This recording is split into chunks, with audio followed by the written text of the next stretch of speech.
I don't think I've ever drunk champagne before breakfast before. With breakfast on several occasions, but never before. Oh, I've got a wonderful idea. And then we clap so I can sync up in editing the audio and the video. No, just one clap. That's going to be annoying later. I'm sorry. Super I'm annoying. sorry. No, it's totally okay. Hello and welcome back to the Movies for Breakfast podcast. I'm your host, Christy, and today I'm joined by my second guest ever, my sister, literally and spiritually, Natasha. Natasha, do you want to introduce yourself? Hi, everyone. I am very excited to be on Christy's podcast, and I'm a big fan. She is my biggest supporter. First subscriber. Aww. And we're in Natasha's art studio in Greenpoint right now. This is Atelier Delal. What kinds of things do you host here in the art studio? We do all kinds of workshops, ceramics, painting, textile. It's just a space for local artists to pass on their heritage and their craft. Yeah, you can talk a little louder. Okay. Yeah. Sure. So if you're in the New York area, I'll link Atelier Delal in the episode description. You can check out, see if you want to come and do any workshops here. It's very fun. So today we're talking about Bugonia. We're going to do what I always do, which is start off with kind of a spoiler-free overview review of our reaction to the movie, what we liked, what we didn't like, and then I'll give a spoiler warning and we'll go in depth through the plot, through the story, and analyze it in more detail. Some general background about the movie. I didn't know anything about it going into it because I try to not know anything about movies going into them. I like that experience, but I looked it up after.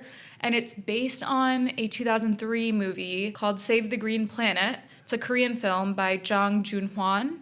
I've never seen it. It was directed by Yorgos Lanthimos, who also directed The Favorite and Poor Things, which are two weird movies starring Emma Stone. I loved The Favorite. It came out in 2018, and it came out at around the time when I had just gotten into film and had taken film class in high school and I was analyzing films. I think my first ever Letterboxd review is for The Favorite, and it's Wow. 10 paragraphs because I was writing an essay. I had a section on cinematography and a section on lighting and a section on acting. This podcast. It did. That's all to say, I don't know if I would love The Favorite if I watched it back today, but it was at the right time for me to appreciate it, you know? I actually watched it a week before I watched Bugonia Oh, for the really? first time. I loved it. It was so absurd. Okay, yeah. It's the same kind of absurd vibe. Yeah. I love Olivia Colman. She can do no wrong. The Favorite and Bugonia were kind of you're either laughing a lot or you're Feel not. really weird. Or you're not at all. Yeah. And I think I fell into the laughing a lot category because it was so absurd. That's the thing. It also depends on kind of the mood that you're in and just a very subjective vibe of how you receive it. That brings me to my next point, which is that this was produced by Ari Aster, who did Midsommar, who did Eddington this year. I have been pretty vocal about not liking Ari Aster. I think he's mediocrity on a pedestal. Yeah, I agree. You've seen those movies? Yeah. He thinks he's smarter than he is, and I'm not saying that to be snarky. I as an artist, I think that's a category of mistake that you make, which is thinking that you're saying something way more profound than what you actually are. I think it also comes from a presumption that you're you're the only one who's ever thought this before. that has ever thought this. You want him to be just a little bit better. You're wait, that was so close to being really good, but then it's not. This movie, in some ways, we'll get to it later, I think this was better than Ari Aster movies, but it had a little bit of the Ari Asterism. He makes me roll my eyes, but we'll get there. Also, the Wikipedia article kind of indirectly implies that Ari Aster being brought on as producer explains the choice to replace Jang Joon-hwan, who did Save the Green Planet, with Yorgos Lanthimos as director. But I couldn't find any other source to kind of back that up, so I think that's unclear. And then the cinematographer was Robbie Ryan, who also did Poor Things and The Favorite with Lanthimos. He was nominated for Best Cinematography Oscars for both of those, which I think is very much deserved. This is what I always say about film. Ultimately, it's a collaborative medium. It's one of the most collaborative art forms there is. You cannot make a film alone. Everyone's going to start citing films that people have made alone. But essentially, you can't do it alone. And so you could have the best cinematographer, the best actors, best director, set design, costume design, score. But if the script is not good, especially, it's all kind of for nothing. Yeah. Or you could have a really great script. If the acting is not good, if the editing is not good, it's for nothing. So it's tricky, and that's also why I make an effort to be very fair and compartmentalize aspects of a film when I criticize it, because just because something is wrong with the story, I don't want to throw out the baby with the bathwater, as they say. The cast, obviously, we have our biggest stars, Emma Stone, who plays Michelle Fuller, the CEO of this big biopharma company called Oxalith. And then we've got Jesse Plemons, sometimes affectionately referred to as evil Matt Damon. No disrespect to Jesse Plemons, I love him. He's more than evil Matt Damon, but he plays Teddy Gatz, who is a sort of isolated conspiracy theorist, extreme environmentalist type. And his cousin is played by Aidan Delbus, who plays Don. They never say his last name. So Don Gatz, maybe? I couldn't tell if it was his mom. I think it's his cousin on his mom's side, though, so no. Aidan Delbus, this is his first, like, big role. He's only 17. Did you know that the actor is only 17 years old? No, but it makes so much sense because, like,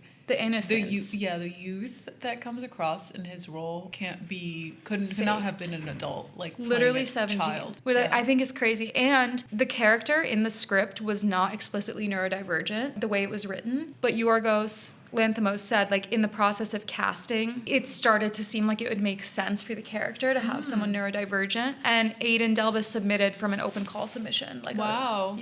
And just got cast.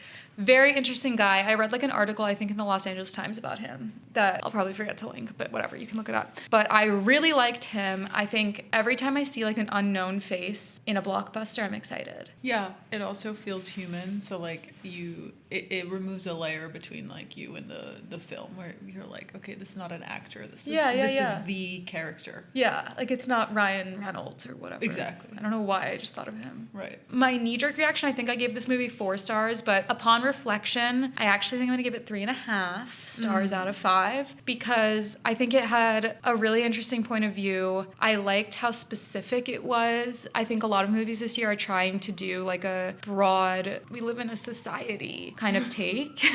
And I think Bugonia did a really good job of, like, a really specific, weird, niche story that is ultimately still universal. We live in a society, that is universal. I think, which are the best stories. You look at, like, the best novels or the best movies, and it's always micro story. It's like 2 or 3 characters, and you go so deep into their psyche, and it becomes like a universal story because of that. Sorry if you can hear, like, a garbage truck outside, but it's fine. I have qualms with, like, the lack of meaning in some of the writing. I think, like I said, it's an Ari Asterism where, and this is all subjective. I'm not too stupid to understand it, please. Anything else is possible. Literally anything else.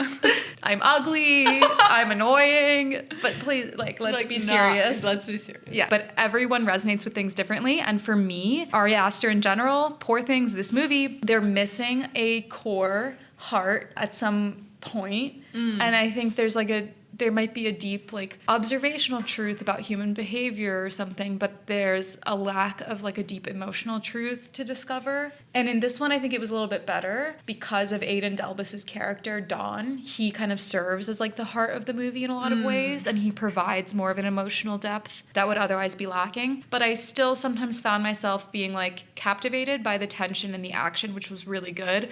But then underneath that, kind of being like, I actually don't really care what happens to these people. There's like this cold layer Yeah. applied to everything that puts you on the outside, not on the inside. Yeah. I totally agree.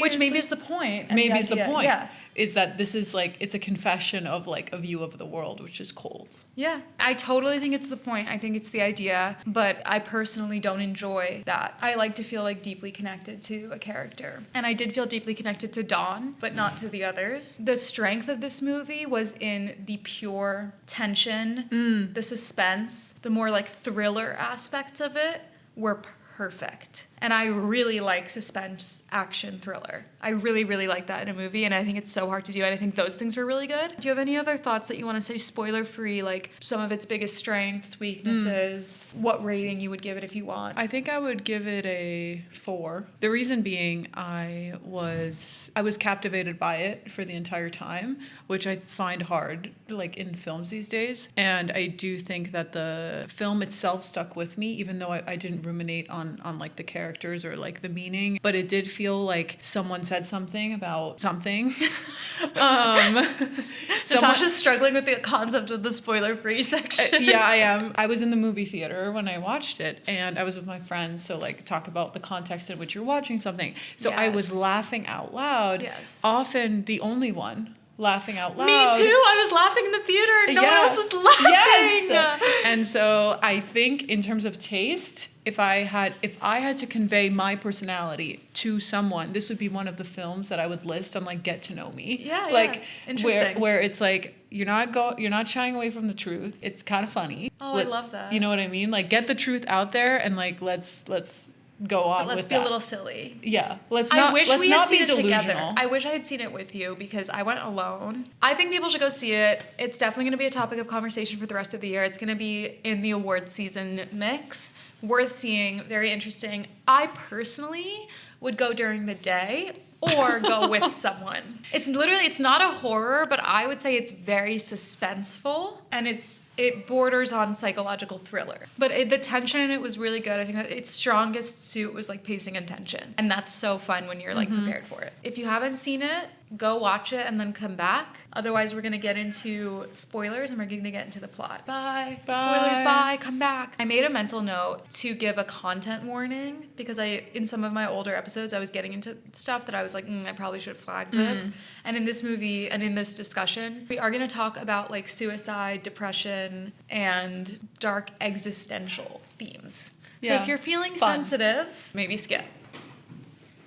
They're shooting a film in the parking lot. FBI? Natasha's saying there's a show called FBI. No, there and I'm is- not trying to be a bitch, but I've been thinking that you're thinking of SVU. No, it's FBI. This is low quality SVU. It's okay, very low It's quality.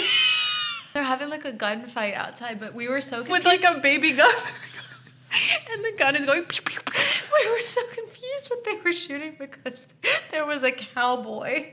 And there was like in full cowboy It garb. was like he's not even in the show. He's the makeup artist. Okay, we have to stay focused. So the movie starts, and we are meeting our three main characters in parallel. We're meeting Teddy and Dawn, the cousins, and then we're meeting Michelle, and we're kind of doing a montage of each cutting back and forth. Immediately, ominous music. We immediately feel that they're both kind of in like a training montage, building up to somehow crossing paths. So Teddy and Dawn are at home with bees. They have an apiary, which is like where the bees are. Why are you already laughing? Do you have something to say? At home with bees. Yeah, they're at home with the bees. And it's all girls. Do you know that about the bees? I did. I feel like that's important to the story. Very important. Women in the workplace. Did women ruin the workplace?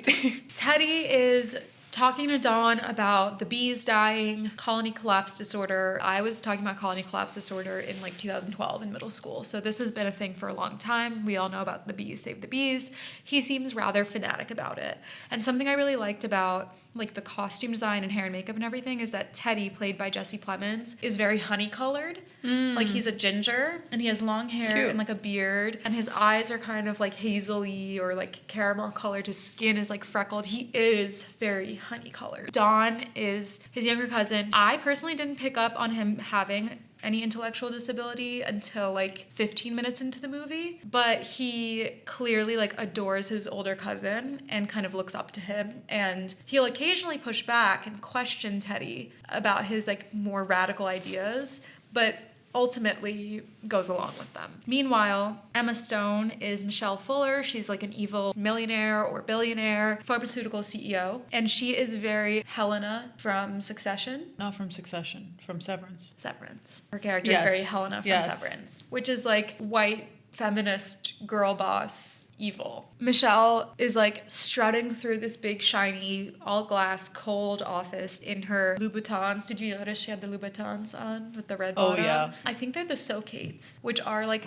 the only reason I know what those are is because they're like notorious for being like the highest heels. He's known for making uncomfortable ass heels. Zendaya wears the Socates always on every red carpet, which I love that she's like a tall woman and wears the tallest heels, but I don't love that Law Roach started putting her in those when she was 14 to like get her comfortable with wearing them. I don't think it's empowering. And I think it was such a good choice in the costume design because it's like a visual metaphor for the way that like this goes for any oppressed class, like members of the oppressed class who side with the oppressor and try to gain power by proxy. You are never really gonna win. You are always gonna be wearing an uncomfortable ass shoe that gives you long-term spinal damage. Because like it's different than if they put her in a sweatsuit.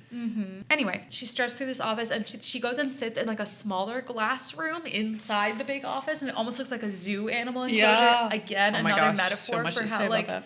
in her power she's actually encaged. And she does this, it's like a soundproof room. Mm-hmm. And when she walks in and closes the door, we're still outside, the sound muffles, which I love. Love that. Love that. But we can still see her like a fish in a fishbowl. And then she's recording some promo video about like diversity and HR. Well, that was amazing. It's like, it's very much played for laughs because it's like a very empty and hypocritical spiel, which is true, but this is also a tired joke to me in the movies this year. I'm so sick of this. Every movie this year has like a bit shoehorned in about like political correctness being hypocritical, or like DEI, or for some reason everyone wants to say the R word now. It's like come back as a slur that like people love to say. And I find that so It's like edgy. weird. Yeah, like we're back to like edgelord, whatever. Anyway, that's why it rubs me the wrong way, because I feel like it's Hollywood trying to pander to Republicans because they know that Republicans hate Hollywood. Like Republicans find Hollywood to be very like condescending, virtual signaling, whatever. So then I feel like in all the movies this year, they're trying to be like, see, we're edgy too, you know? Right. Like, we're not trying to tell you what to think. And it's like, just shut up and make your movie. Just shut up and make the movie. I'm very happy to be political on this podcast because art is political. Movies are political. If you want me to talk about movies and not talk about politics or sex, I Go literally have listen to nothing Taylor to Swift. say. Go listen to Taylor Swift. Yeah, but it was funny. Like, I did laugh. It was funny, and Emma Stone's delivery is, like, excellent. But in my head, I was very much like, oh, this is so Severance, Helena. I like the acknowledgement of shallow white feminism, and I think it's important. She is in her office, and she's telling her assistant to send an email to everyone about leaving at 5:30. Oh, yeah. That I loved. I loved it. That was so my old job. She's like, so, I mean, yeah, we care about everyone. Like, let them know that, like, 5:30, end of the day, feel free to go home.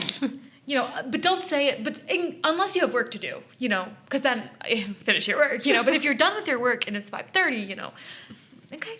And the assistant's kind of like, okay, like the equivocation is so mind-boggling. And I thought this was a really good way of setting up a theme throughout the movie, which is emotional manipulation. Because Michelle engages in lots of emotional manipulation in the most capitalist way possible, in a very queen bee hive mind way, if you will. And then Teddy also unknowingly engages in so much emotional manipulation of Dawn. Yes. And he loves to point out Michelle's emotional manipulation. He doesn't realize he's doing it himself. But so this is Michelle, okay? She's a cold-hearted CEO, does not care about her employees, doesn't really know anybody's name, doesn't say hi or bye to anyone. Extremely believable. Extremely realistic. The best part about this whole thing about, like, tell everyone they can leave at 5:30, but not really, is that she then immediately leaves work. And on her way out, she's like, go home if you want. I mean, unless you have something. Unless you have something to do. Yeah. And everyone's still there. And then she's in the car driving home, and she's listening to Good Luck, Babe, which I loved. I thought it was interesting because that's such like a woman artist, like Chapel? Yeah, it's almost like exclusively women who listen to her, or like gay men. And so it was an interesting detail to humanize. It made her a lot more likable. Which takes on multiple meanings. You buy her. I buy into the shtick. Because you didn't buy her before. No. And then you bought her there, and then you had the reflection of like, I wish I didn't buy her because she's bad. I'm not supposed to like her, but God, I would have a cocktail with her. It was that like repulsion with like relating to someone. That. Yeah. Oh, I love that you brought that up. I think that's so true because it's the relating. It's the feeling of like when we're driving home from work, listening to music, we are all the same. You like ick yourself out. Yeah. You're like, oh, I'm no better. I'm no better. And also like she herself sees herself as like a normal person. As much as to us, she's such a creature. No pun intended. But then I also thought the lyrics were interesting because it's foreshadowing she's going to need some good luck, babe, and she doesn't know that. And then also you'd have to stop the world just to stop the feeling at the end of the song. You'd have to stop the world just to stop the feeling. Which at the end of the movie, Montage. Yes. Yeah. And also, I've always found Good Luck, Babe to be very spacey. Like towards the end when the audio gets kind of distorted. She goes, you'd have to stop the world. It goes like that. I thought it was perfect for this movie. So that's where Michelle is. Brilliant scene to include. Brilliant. I thought it was really good. And we're very tight. Like the shot on her is very tight from inside the car. Yes. And it's looking up, right? It's looking up at her. It's one of the first and only intimate moments with Michelle as a character where she's actually alone. And we see her like a sliver of her like humanity as a human. Yeah. So put a pin in that. That's our Michelle montage. Meanwhile, Teddy and Dawn have been doing like a training montage. They're doing like sit-ups, very DIY. Also Whereas a Michelle had brilliant like a scene. professional trainer. Michelle had like a professional boxer trainer. She's fit as fuck in like a very rich way. Meanwhile, like Teddy and Dawn are like literally doing sit-ups in the kitchen. I want to give some context, like as people are listening about like the plot. You don't totally understand up front what they're training for, right? So Teddy is like, you're getting snippets of Teddy explaining his manifesto and what they're working towards. And he's saying things like, we have to be prepared. You know, they're very strong. We have to be prepared. They're going to fight back. Do you want to save the bees or not? Do you care about the planet or not? So it's very vague, right? He's clearly kind of weird, like something's not right, but you don't know what he's talking about in the beginning. So you kind of think, obviously we know like Michelle has something to do with it. You get the idea that probably they're going to kidnap Michelle or do some kind of like act of terrorism against the company to make a political statement. You can tell he's like a political extremist in some way, right? The entirely uninformed leading someone even less informed. Yes. With such vigor and conviction. There was something about the house itself, the setting of the house. It feels really isolated and poor. It feels isolated, it feels poor, it feels desperate, it feels like pitiful, and then you feel shame for judging them, for pitying or judging, and then you're kind of like, well, good for them for kind of working out. But then you're like, what the hell are they doing? I also think there's like some good visual metaphors to show that Teddy is a little bit deranged, because they're jogging through the woods, for example, and everything is so green and so lush, like a bright mossy green, like it's just rained, and he's jogging with Dawn talking about the earth is dying, everything's dying, it's so dire. But the image is directly contradicting what he's saying, because they're surrounded by all of this lushness. Yes. So you just feel like, what's going on there? I thought that scene in particular, and that line was very successful in like hinting at the immersion like in technology, because it was like he's in nature and he's on this run, but what he's saying is what he's seen gathered, on his feed. what he's gathered from technology. I like that. Yeah, exactly. To me, it was that it shows how disconnected he is from the real world. You know, when people say go touch grass. Yeah. He's outside jogging in the woods, but he's not touching the grass. Right. And there's this feeling of like far gone. Far gone. Well, here's when I really knew he was far gone, which is the same moment Michelle realizes it later in the movie. Teddy and Dawn are sitting around like a flickering fire. Everything's very honey-colored, bathed in this orange light. And Teddy is like kind of ranting about... What a scene. They need to stay focused. And Teddy's like, I'm serious, man. No distractions, all right? No Netflix, no TikTok, no masturbating. And Dawn's like, what? Like, or that's relevant. And... like rightfully so, right? Like all of Dawn's objections and questions are extremely reasonable. They are the logical response. Like Teddy presents something a little bit crazy. Dawn gives a very logical, wait, maybe we should question that. And then Teddy's reaction is like, Dawn is crazy or stupid. And that's what's so hurtful about it and like so nasty, is that you feel like Teddy's reacting to Dawn questioning him. Like, you just don't get it, which is like picking on Dawn's vulnerability as like having an intellectual disability or being neurodivergent. He's probably been told his whole life, you just don't get it, you're stupid, like let me explain to you what's going on. So he's more likely with someone he trusts and respects to like accept that. Like I think he thinks that he loves Dawn, that he's doing right by Dawn, and in words he's telling Dawn, hey man, like you're smart, you can do this, believe in yourself, right? He's right. Like in theory building up his confidence, but actions speak louder than words, and like whenever it's inconvenient for him, for Dawn to have agency, he turns around on that. He only wants Dawn to have agency or confidence when Dawn is doing what he wants him to do. That was actually the darkest, maybe. It was so dark. Like that was the darkest, mostly because it was so realistic. That's why I say Dawn is the heart of the film, because he really is like solid. He's the audience insert in the sense of like his reaction to things is the way the audience reacts. Yes. So Teddy says like, we need to be prepared for a fight. And Dawn goes, what? And you're like, yeah, wait, what? But in this case, Teddy's saying we need to stay focused, like no porn, no TV, no nothing. And then he goes, look, we're going to take this shot is chemical castration. It'll make sure that And we're let's not talk about tempted that. into darkness. And let's talk about that. When he said chemical castration, I audibly gasped. Me too. I'm in the movie theater and I go, because that's when you realize this is not funny or cutesy, right? Because up until that point, there are red flags in how Teddy's talking to Dawn. But when he brings out the shot and is emotionally manipulating Dawn into consenting to being chemically castrated, that's when your heart really stops and you go, oh, this is bad. And I think it's very important to acknowledge the like eugenics of it all. Right. The fact that like historically there have been like ideas within eugenics that people with disabilities of every kind should not reproduce. And that how often now is this question in bioethics coming up with like CRISPR and gene editing, that if you're going to choose an embryo, or if you can scan an embryo and know everything that could ever go wrong with it, and you choose one that's less likely to have a disability, like what Is that are the ethical? ethics? Yeah, and I think it's complicated and it can't be just like brushed off. Right. And it's like some of the most important questions facing humanity besides AI is like bioethics about I agree. reproduction. So Teddy very casually emotionally manipulating and coercing his neurodivergent cousin who loves and respects him into being chemically castrated, it really shook me to my core. I don't think that was an accident. That's like the implication. I think that was the part in the movie that I was the most emotional in. Really? In like a sad way.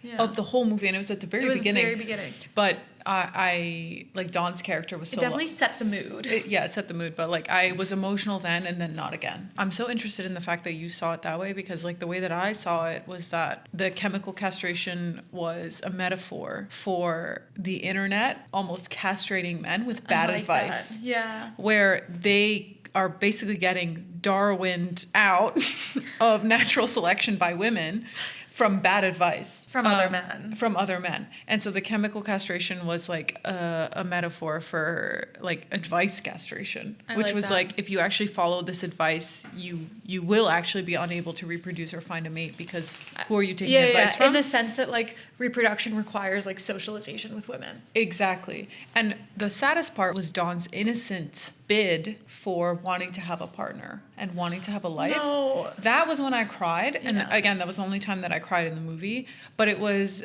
sad because if you were to have empathy for these men that get drawn into these like internet circles, it's like At the core of that is such a human urge. At the core of what they want is innocent and childish. Yeah.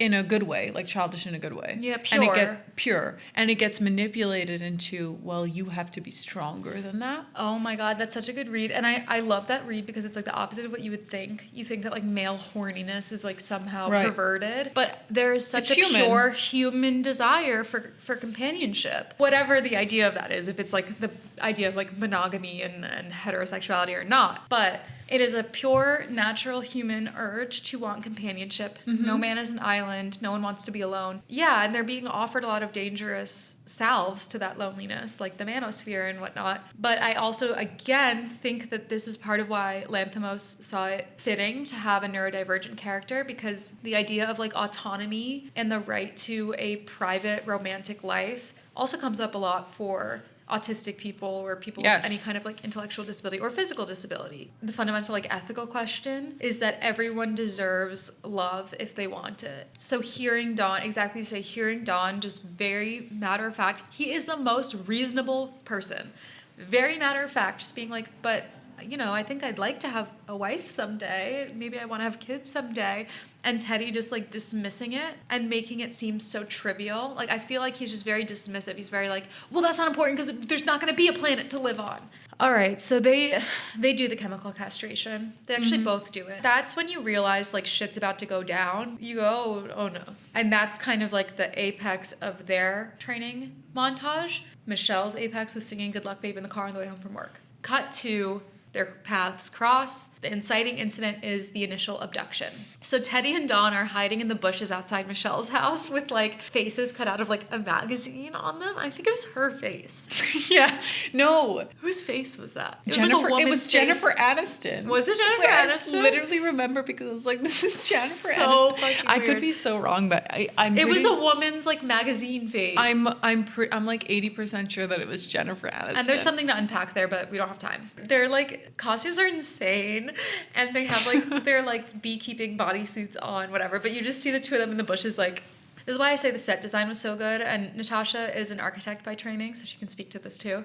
But it was a huge, like, very modern, soulless, new build mansion. It's very geometric. All of the landscaping is very inorganic. It's like hedges trimmed into rectangular prisms. Everything is so just very right angled. Obviously, symbolic, contrasting Teddy and Dawn's house, which is like an old kind of ramshackle, more like kitschy. And you never see hers from a distance. House. No, you see it like from the driveway they pull up. Whereas we have a lot of shots of their house like from kind of far. I wonder if that's like vulnerable versus not vulnerable. Yes. Or they just couldn't get it. Well, no, but it's true, right? Like wealthy people don't want to be perceived. Like their homes, privacy is the priority. Surveillance. There's a long driveway. There's a lot of private landscaping.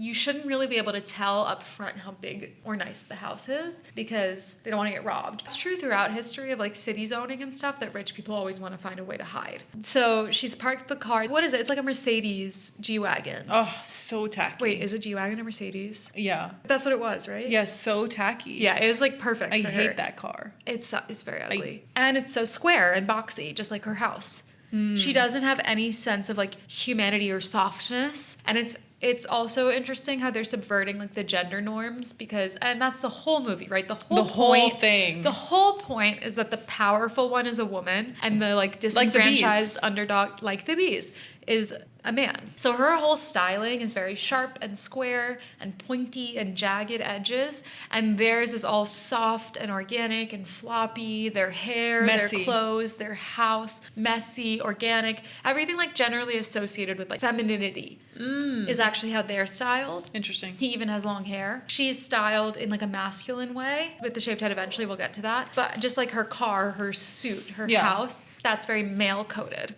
Anyway, so they run up to the car and then grab her. She gets out and Michelle fights back. And just as we could have expected based on their training montages, she is much better than they are at fighting. She like pretty successfully fights them off. They go to spray her with pepper spray, which I thought was hilarious because pepper spray is a defensive weapon. Pepper spray is something that women carry at night to protect them from scary men. But using it offensively as a man to a woman is crazy. And again, that's part of the whole like metaphorical narrative of like the power being subverted. She literally grabs the pepper spray and like blocks it from her face, which is insane. I should have predicted the ending from that scene in particular because like most scenes when a woman gets attacked, she is the victim in that scenario. And it very quickly became them like running away from her. Yeah, no, in this instance, she was like maniacal. I mean, she was 2-on-1 caught off guard. And she was caught off guard. Brilliant. And regardless of like the silly like boxing scene with her personal trainer, because like no matter the personal training you have, like what is it going to look like? It's about your instinct in the moment. But like something that you know well. But her, only in self-defense. Only. I did have to self-defend myself physically one time and I succeeded. However, I thought that her confidence in this scenario was outrageous. Outrageous. Completely uncalled for. To the it. point where it was not even like aspirational. No. It was not believable. There was something inhuman about it. For me, when she held her hand out and grabbed the pepper spray, I started losing. Like, wow. I was like, that's a crazy thing to do. But yeah, we're going to have to talk so much about the ending, so let's just get something out of the way. When it's like revealed that she, quote unquote, for those on audio, is an alien and goes back to the closet and teleports up, I just want to say that first of all, it was incredibly obvious to me that we were going to have a scene like that where we see her being an alien play out the way that Teddy had said it, because Teddy was so specific, we had to see it happen. Second of all, I don't believe that like canonically we are meant to walk away going, and she was an alien the whole time. I think you can walk away going that, and I don't care, it's like open to interpretation. But to me, what that meant, and again, we'll get into this, but to me that just meant that like he broke her mentally. I think Teddy's whole thing, and this goes along with a lot of the themes that you've been talking about, but the way that Teddy has such perfect conviction in his beliefs is very persuasive. That's what gets Dawn Dawn a lot of the time is that Teddy seems to have zero self-doubt. We're inclined to believe people who are so sure of themselves. It's something instinctive. So I think that the trauma of her abduction and torture by him leads her to this delusion that she is an alien. What a He take. convinces her. And I think that's like a human thing, that if someone tells you over and over that you are something, you become that thing. If someone tells you over and over, you're lazy, you're stupid, you're going to be lazy and stupid because that's what you've been told that you are. If someone tells you you're smart, you're kind. I mean, they say in like psychology books for parents, like always tell your kids that they are what you Verbal want them to be. reinforcement, yeah. Tell them, don't say be kind, tell them you are a kind person. Because they'll fulfill And then they'll fulfill that. the So prophecy. I think he like broke her. That was your initial thought. that was my initial thought. I'll admit that was not my interpretation, but I love that interpretation because, and I think that's what I love about this movie. It's so open. Is that it's kind of like a really good painting where every single person that looks at it is going to like get a different thing from it. Yeah. That's a really brilliant interpretation, and I think that would probably make the filmmakers very happy. Yeah, I wonder what they think, but they should never say. I haven't watched interviews, but I hope they never say what No, they should. thought it They meant. shouldn't, because then you're going to close the shouldn't explain window. your art, yeah. You're going to close the window for interpretation. I just wanted to get that out of the way because we're going to have to reference throughout the movie, like the ending, what did it mean? So she fights back, and yeah, I can see how you would interpret that as her being an alien because it was why insane is the way she that so she jumped her defense. confident? She's so confident, so calm. Or she's like that entitled. Or she's that entitled. I think she Like has that's how I so read much it. entitlement. That's how I read it. Yes. It's like, wow, She's like, how dare you? She's like, you fucking Are you kidding touched me? Yeah. Boom. And that's Yeah. that's another thing that's complicated is like I find myself admiring entitlement in women sometimes. You know Because it's a what? resistance. It's a resistance, and sometimes it's just like an objectively negative character trait, but sometimes you are entitled to things. You are entitled to safety. You are entitled to respect.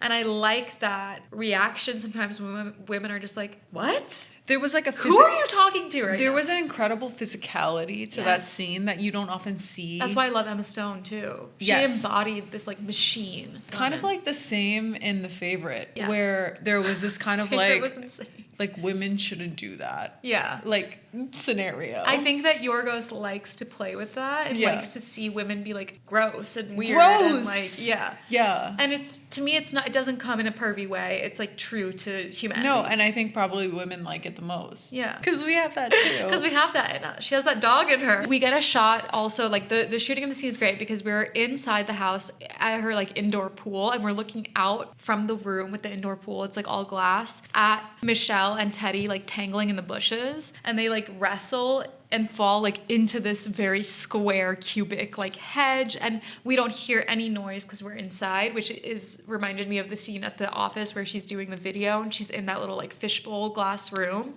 There's a lot of moments of like the idea of being in a fishbowl or being like inside looking out, outside looking in. What is alien? What is native? They are fighting and she starts running away and like looks like she might get away, but then I was writing notes I didn't see. I think she got tranquilized, right? They like shot her with the tranquilizer gun.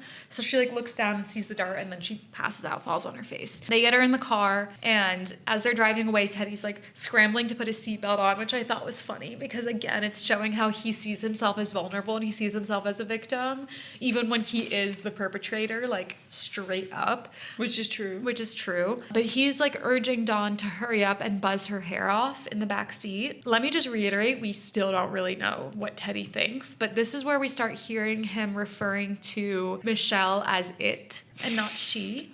So he immediately is calling her it, dehumanizing her quite literally. He does not believe that she's human. Whereas Dawn never stops saying she because he can't help but see the humanity in her, which whether or not she's an alien, I think is beautiful. Teddy is telling Dawn, if its hair is still attached, they can track us. I love that they include us as the audience in his game, his mind game, because you're constantly flip-flopping between like who's crazier in the situation, you know? It's like borderline dramatic irony, but you're not fully in. Yes, you're not fully in on You're what's going also on. left on the ledge. We are Dawn. That's why Dawn is the audience insert, because he's just like, he's the human. yes. If you say that one more time, though, I'm going to get annoyed. Cut it. He's the I said it twice. Yeah, so that's enough. We literally just said we need to lock in because we want food. And if you want to eat, you finish the podcast. You finish. Teddy tells Dawn if its hair is still attached, they can track us. So Dawn is buzzing off Michelle's hair in the car. Okay? Her head is like in his lap. They get back to their house. They burn the masks they were wearing that were maybe or maybe not Jennifer Aniston. They burn Michelle's hair that they buzzed off, which was gross. And then in their basement, Teddy is examining the still unconscious Michelle and like kind of squinting at her, examining her body. And he says, "It's incredible, the detail." And Dawn, again, is the one who like helps clue us into what's really going on. And this is the line that like finally reveals it, where he says, "How can you tell she's an alien?" And there was some like scattered like giggling in the audience when the premise is finally dropped. He starts like insulting her basically. He's like, "Well, she's got narrow feet, thin cuticles, overbite, high hair density. You wouldn't know unless you know." And again, his total conviction is so confusing. Yeah, because you're like, it really seems like he knows something. They cover her in antihistamine cream because Teddy says that it weakens her powers, like makes her weaker. But the effect is that they have shaved her head and covered her in like white cast cream. So now she fucking does look like an alien. Sorry, Mom. Now she freaking does look like an alien. And Emma Stone has a bit of an alien face. Like she has a very small face, big eyes. And the angle is like that. And the angle. She has the face of like the early 2000s high fashion Eastern European runway models, which was like the look was like alien, like big eyes, small face. That again plays into the theme, I think, of like if you keep telling someone that there's something, eventually they become it. They go upstairs while she's still unconscious and they get dressed, they put suits on. And Don is complaining, he's like, "It's too tight, like I look stupid in this." And Teddy is like, "No man, you look good, like you look professional." This was very important, I think, for the perceived power dynamic. Teddy really feels that they are inferior, that they are the poor underdog, and they want to be taken seriously by her. And it's this like misguided outsider's view of like what powerful people value. Being like, if I put on a suit, they have to respect me, right? But I think that's so true that like from the outside looking in, people who want to like fit in with rich people do the darndest things that are very nouveau riche or like clearly don't fit in. So the suits are insane. I made a note of some of the shots here. Dawn is looking at Teddy with very little nose room. Are you familiar with the concept of nose room? I know because you do photography. You might,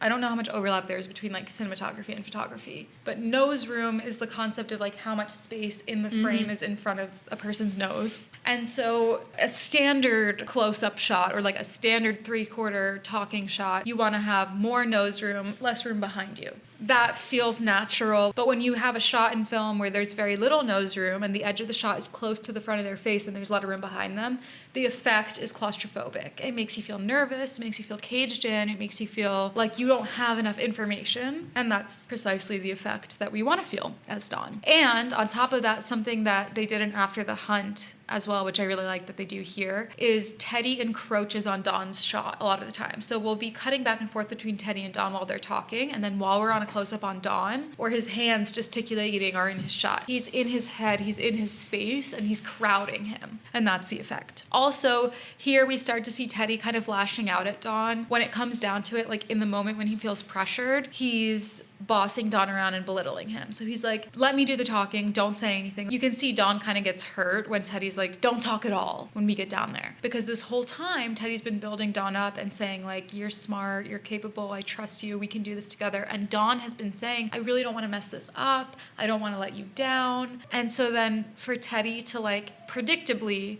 turn on him when push comes to shove was like sad to see. Cut to the first interrogation scene in the basement. There is essentially like a very bright, harsh interrogation lamp on Michelle, close up. And Teddy says to Michelle, do you remember the first thing he says to her? He said, "Greetings," which I thought deserved way more laughs. People did not laugh at that. But that's like the classic, "Greetings, take me to your leader." You don't know this? Like about aliens? Maybe that's why no one laughed. I thought it was hilarious that he said greetings. And she's mostly confused. She's definitely scared, but she's also just very confused. So she's asking questions. Entitled. She's entitled. She's like... That was the most shocking part consistently of her interactions. That she wasn't scared enough. With him, she wasn't scared enough, and it was both empowering and also...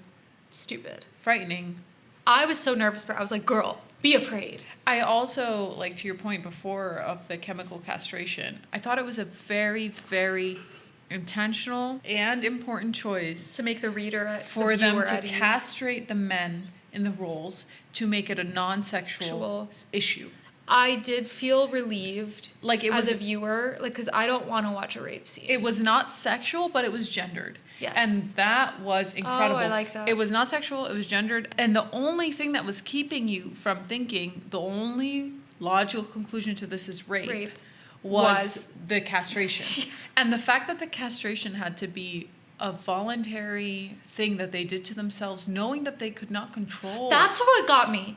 When he was like, we have to do it so we stay focused. Because we is cannot so control. Scary, the idea that you would have her chained up in your basement and be like, well, "Oh." it was so much of a admission. Indictment. It was an indictment. That was fascinating. Yeah, that was coming fascinating. from a male director, like a male. And I think writer. I don't think that was them saying like all men would rape a woman if she No, said no, it. I think no. they're saying exactly that, like, that is the kind of misogynist thinking that contributes to rape culture. Like, we enable men by saying it's just in their nature. Yes, exactly. That's why Because gender essentialism is not empowering. That's why it's not empowering to say men are just stupid, men are just Exactly. bad.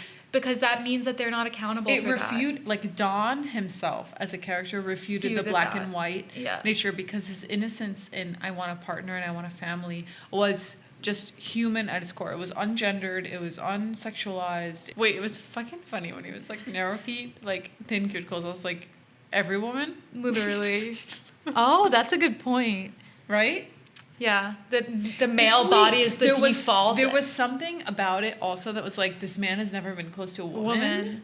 And I think that was a layer to it. Yeah. If we want to be, If we want to be, let's be. People love to come into my comments, it's not that deep. It is deep. You're reading too much into it. Wait, these are artists who spent years on these Literally, things. I'm showing respect to the filmmaker, and I would rather give them too much credit for something and read deeper into something than what they meant than no credit. No credit. And also, the nature of any art form is that people are going to read things into it that the artist did not intentionally put. That's part of the idea. And that happens all the time. Like, musical artists. Absolutely. Like, Dolly Parton will say, like, no, Jolene was not supposed to be lesbian.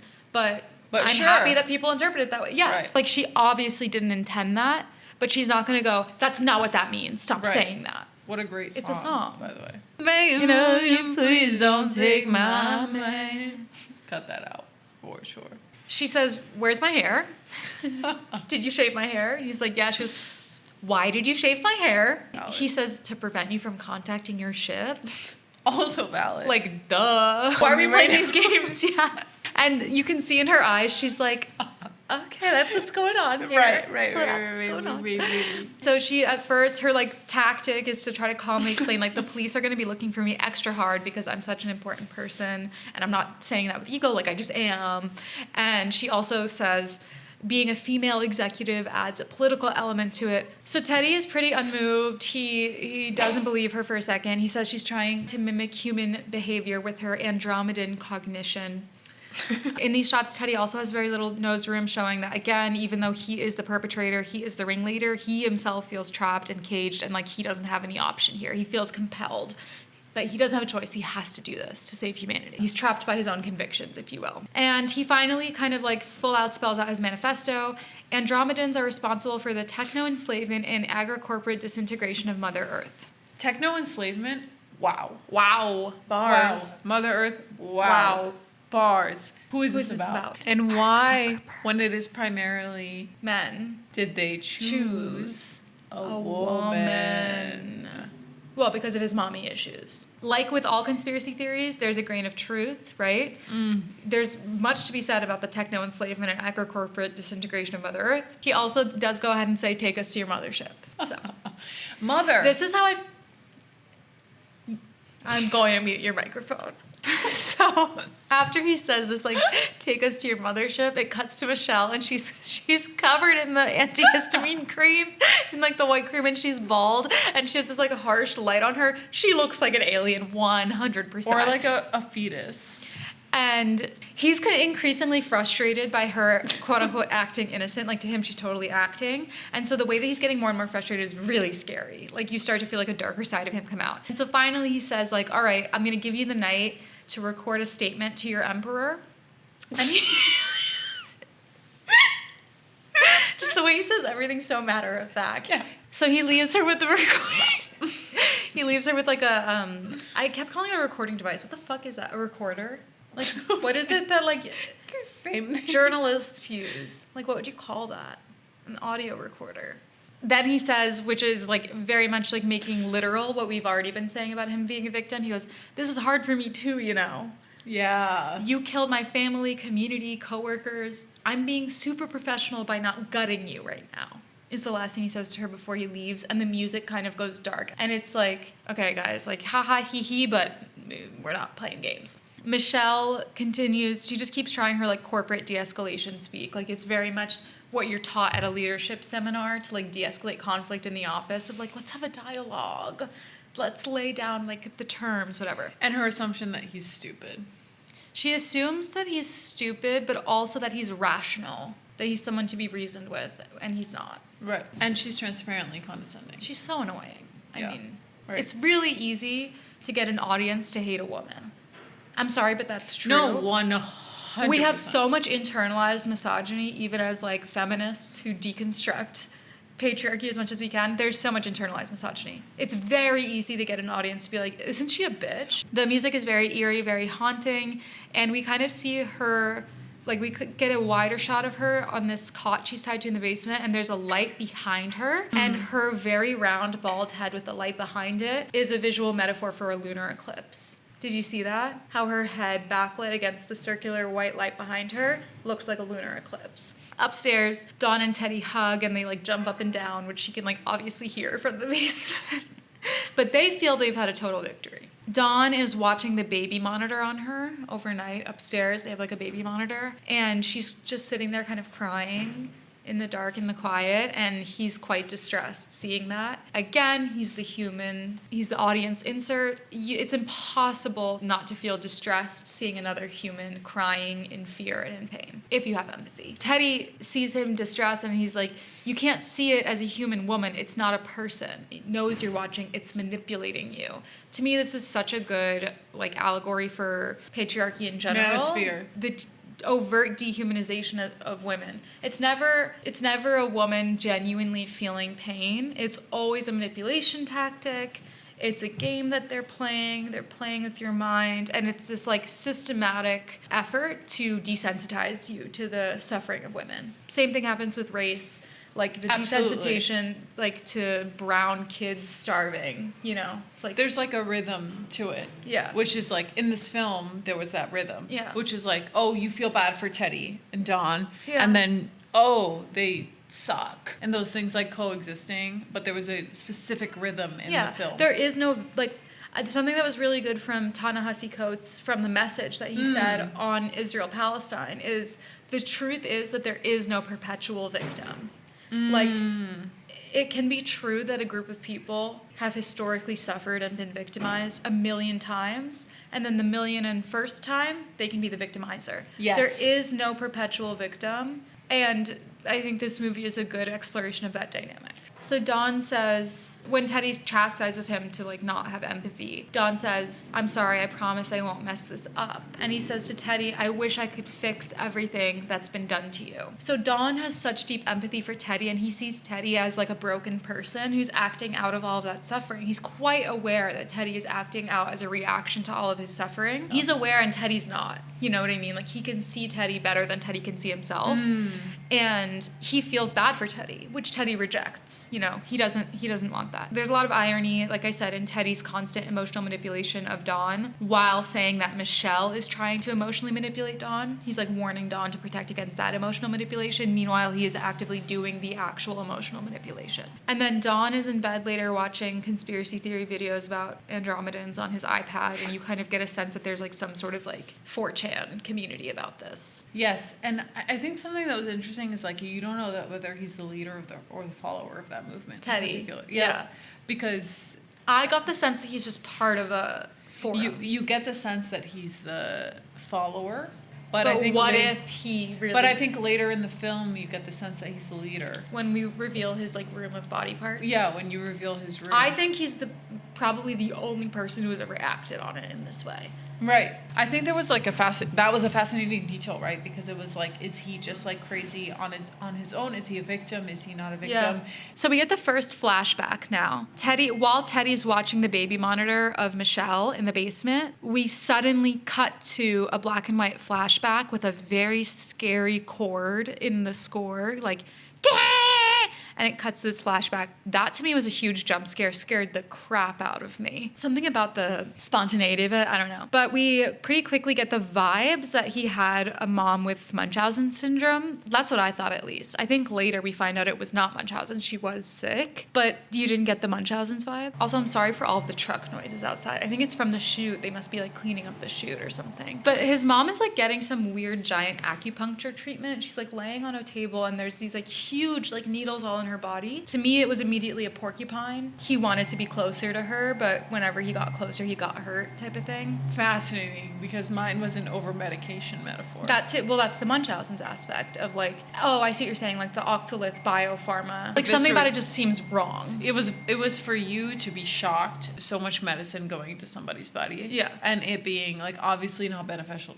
because it was so absurd. Like the needles were like the size of her It was body. absurd. And I also read it because in the flashback, Teddy's a grown-up, but I think he was a child in actuality. So I read it as his perspective as a child looking at his mom. They were probably normal acupuncture needles, but to him it looked like this horrifying torture device. So he's like worried about her, whatever, and she says something so vulgar to him. Your slob cunt mom will do it for you, baby. Just don't let them get you too. Do you remember that she says that? And I again have to think, I really don't think she said those words to him. I think that's his like kind of subjective like memory. Like the gist of it was her guilting him and making him feel guilty for her being sick. She's definitely a narcissist. That's why I write it as Munchausen's, because that's very related to narcissism. Yes, exactly. And it's like loving the attention of but being like sick. he inherited it. And then her body like floats / levitates above the table at the end, which again you have to imagine was in his Did you not imagination. find it like kind of weird that she was alive at the end? I did. I didn't expect her to be alive. I didn't expect her to be alive either. The flashbacks make it seem like she had died. And I thought that was a very Interesting. interesting detail as well. She had but to be fair, I think she had been in a coma. So after this flashback, we get a shot of Earth from space and it says 3 days before lunar eclipse and Earth looks normal. So remember I said the thing about her head looked like a lunar eclipse. So something with a lunar eclipse, okay? So now it's the day after the initial abduction. Michelle is reapplying the cream on herself now and Teddy is like, hurry up, it's not the spa. And then Teddy is riding his bike to work. He's like listening to some kind of podcast, it sounds like, in the background, which we have to assume is like some conspiracy theorist manosphere crap. He gets pulled over by Officer Casey Stavros Halkias. I couldn't put my finger on what I know him from, but I know him. He's hilarious. Just like his face, you immediately start laughing. And his like bit is that he's always really self-deprecating. He's always like, oh, I know you're like, oh, this fucking guy, you know, what does this guy want? But I just wanted to check on you. And it's just very weird, like unprompted self-loathing. The way that he's approaching Teddy so awkwardly and kind of being like, I know I wasn't the best babysitter, but I just wanted to check if you're okay. I took it to mean that he knows that Teddy is mentally ill and he feels guilty for like not being there for him. We later find out that actually he sexually abused Teddy as a child and that's why he's so guilty and self-deprecating. I did not pick up on that. Really? No. I picked up on it. Like I think everyone else did too because everyone was laughing so hard in the theater. I did not understand until he said it that he had like sexually abused Teddy. I thought it was one of the most significant, like pulling the threads through on like why Teddy's the way he is. No, not just why Teddy. Yes, why Teddy's the way he is, but like more so the entire argument that like the human race is to be abandoned. Yeah, the corruption. For whatever reason, I didn't get that, which I'm glad I didn't. I'm glad I'm innocent in that way. Yeah. But he keeps saying like, oh, I know we haven't talked much since everything happened. And I think everyone else, again, like picked up that what he meant by that, but I just kept thinking he was talking about his mom dying. That's crazy. I thought he was talking about crazy Teddy's that you mom didn't dying. pick up on it. I did not pick up on it. But he says something like, you know, maybe I'll come by sometime and say hi. And Teddy's like, yeah, whatever. Like Teddy clearly just wants to like get away. Teddy bikes to work at the warehouse. Surprise, surprise, he actually works for Oxalith, which is not that crazy because like in a small town like this where a big company is HQ. It's very Severance. It's very Severance. And it also is quite common that they employ like mostly the whole town. But he works like in the warehouse, and it kind of has like Amazon warehouse vibes. Yeah, like his coworker Tina hurt her hand at work and is like not getting workers comp for it. And he's so mad on her behalf. He's like, "Did you sue?" And she's like, "No, like I don't want to, I don't want to cause trouble. I don't want to lose my job." And he's talking about like OSHA and whatever. And she actually got her pay docked for missing quota because of this injury she sustained at work from overworking. And it's just like a very typical, it's like a microcosm for abuse of labor. And Teddy says he says they're demons. They're not going to get away with it. And that in that moment, you're on his side. You're like, yes, they are demons. You're on his side. They are abusing regular hardworking people like his coworker Tina. But the problem is that underneath that like solidarity is a very selfish and insane mind. Then he's in the break room and he's sitting under a photo of Michelle framed on the wall, showing that her presence is always looming. Detail. Yeah. And he's watching the news about her abduction, and they're saying that they think she's been kidnapped for ransom, which he's happy about because that doesn't point towards him at all, And also that means they're going to wait around to get a call from the ransom people. And Teddy's friendly with all of his coworkers. He's friendly with another coworker who comes in. He says, I brought in some honey. If you want to have some. He's like, thanks, man. Yeah, he's a regular guy, quote unquote. And then back at home, he checks on the bees, and we have some like super big orchestral, dramatic symphony music. And I feel like it's just the idea of his whole life shifting from this like regular day to day, like, I'm just going to the warehouse, to, okay, I have to go talk to the alien in my basement. And he checks on Michelle with Dawn. Because Dawn has been like watching her on the monitor, and he's saying like, did she eat? No. Did she use the bedpan? No. And Dawn is like, I think maybe she's too scared. And Teddy's like, no, she's not scared. Because again, Dawn's instinct is to see her as a human, and Teddy doesn't want to do that. They have their second interrogation session now. Teddy pulls up a chair to her cot, and he plays back the recorder, the message that she had recorded to the Emperor. And it's so good. It's so funny. It's good. Emma It's Stone, like, very half-hearted, being like, one of the funniest scenes. because you're like, because he's looking at her, and she's looking back at him like, yep, that's me. And the recording is her going, I am an alien from outer space. It's like immediately wrong, because an alien would not say, I am an alien from outer space. And then the way that he's like looking at her. And he's looking at her like, are you effing kidding me? She says, I need to come back to the mothership, and I would like to bring my new friend with me. Thank you. And Teddy's pissed off. He goes, you didn't even say it in your own language. And then it cuts to her just looking so dumbfounded. Like, it didn't even occur to her. And what would she have, was she supposed to go like, bleep-a-doo, blop, blop, bloop, bloop, bloop, bloop, bloop? And actually, yeah. And yeah. And she's like, all right, fine. Like, I don't even really know what you want. And Teddy goes, I need you to request an audience with the Emperor to discuss the terms of your species leaving Earth. Michelle is kind of like, again, like now trying a new strategy. She goes, all right, it's not convincing because I'm not an alien. All right. So she keeps like flip-flopping strategies, which was so frustrating. I was like, you got to pick something and stick to it. But I also thought that was so true of like capitalism, like the capitalist overlords, like just lie, pick a different lie, new lie, different lie, new lie. And you're like, at least stick to a lie. True. But Teddy is so enraged, he throws the recorder across the room, which is another scary moment of like remembering the true Gender. power dynamic. Yeah. Like if you're alone with a man and he suddenly like punches a wall and you go, oh. So then Michelle goes on this incredibly unlikable, condescending tangent where she says, all right, look, I'm a chemist, but I also have a psych degree. You have a problem. You need help. You need professional help. First of all, That was crazy, right? when has that ever Ever worked to someone who has, like manic delusions or schizophrenia or something that's more volatile? You obviously don't want to say this, but even to someone that just has like anxiety or depression or a garden variety, like less stigmatized mental illness, no one has ever liked hearing you need to go to therapy. Nobody likes to hear that. So on the one hand, it's like audacious of her and so misguided. But then on the other hand, it's another everyone sucks here situation, because Teddy immediately discredits her education as like bullshit, like coming from like, oh, that institution, like the degree mill of the institution, because he's never gone to college, right? And then it's another situation of like, right answer, wrong work, because like degrading her education just on face value is also crazy and unlikable and misogynistic. So yeah, everyone sucks here. I thought that was a good nod to like the anti-intellectualism and discrediting of the education system. Now that women are on top of the education system, now we don't like it. Shout out to my friends in law school, my friends with PhDs, with master's degrees. That's a good angle, I think, of the interpretation of it, because I think that's more nuanced. I think that's what it is. Yeah. It's that perception of victimhood, right. of men being like, it's so unfair that you have a college degree and I don't. That's often probably true that it's unfair, but it depends on the context. Exactly. And the answer is not that the college degree is then worthless. I think the nuance is the winner there.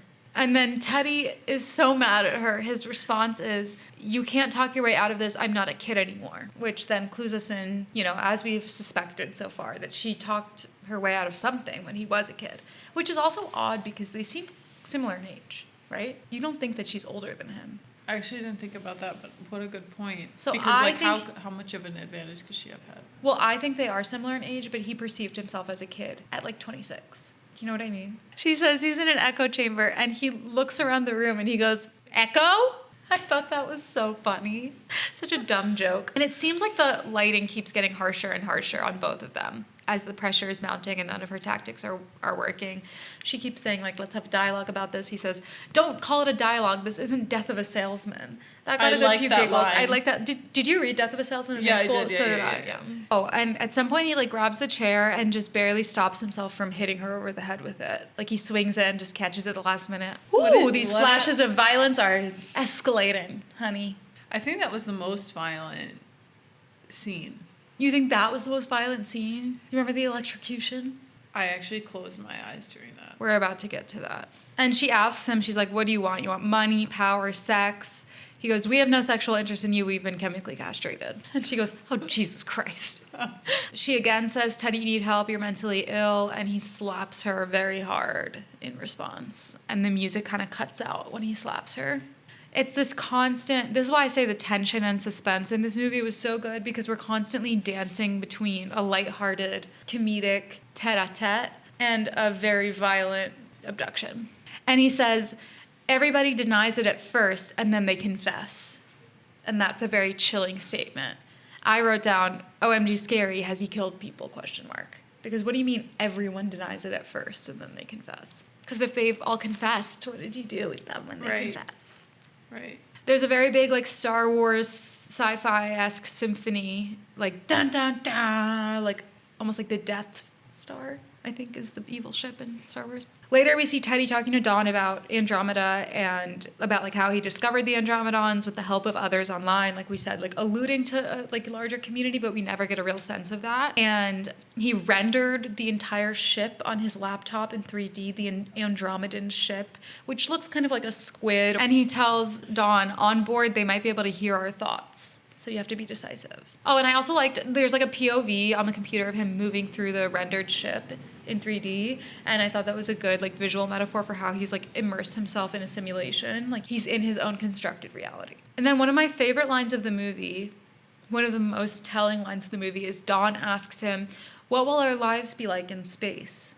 And this literally made me want to cry. Yeah. But this is where he's, once again, the humanity and the voice of reason, because, I mean, Teddy and Michelle are so lost and so disconnected from this idea, but, like, fundamentally, what does anyone care about?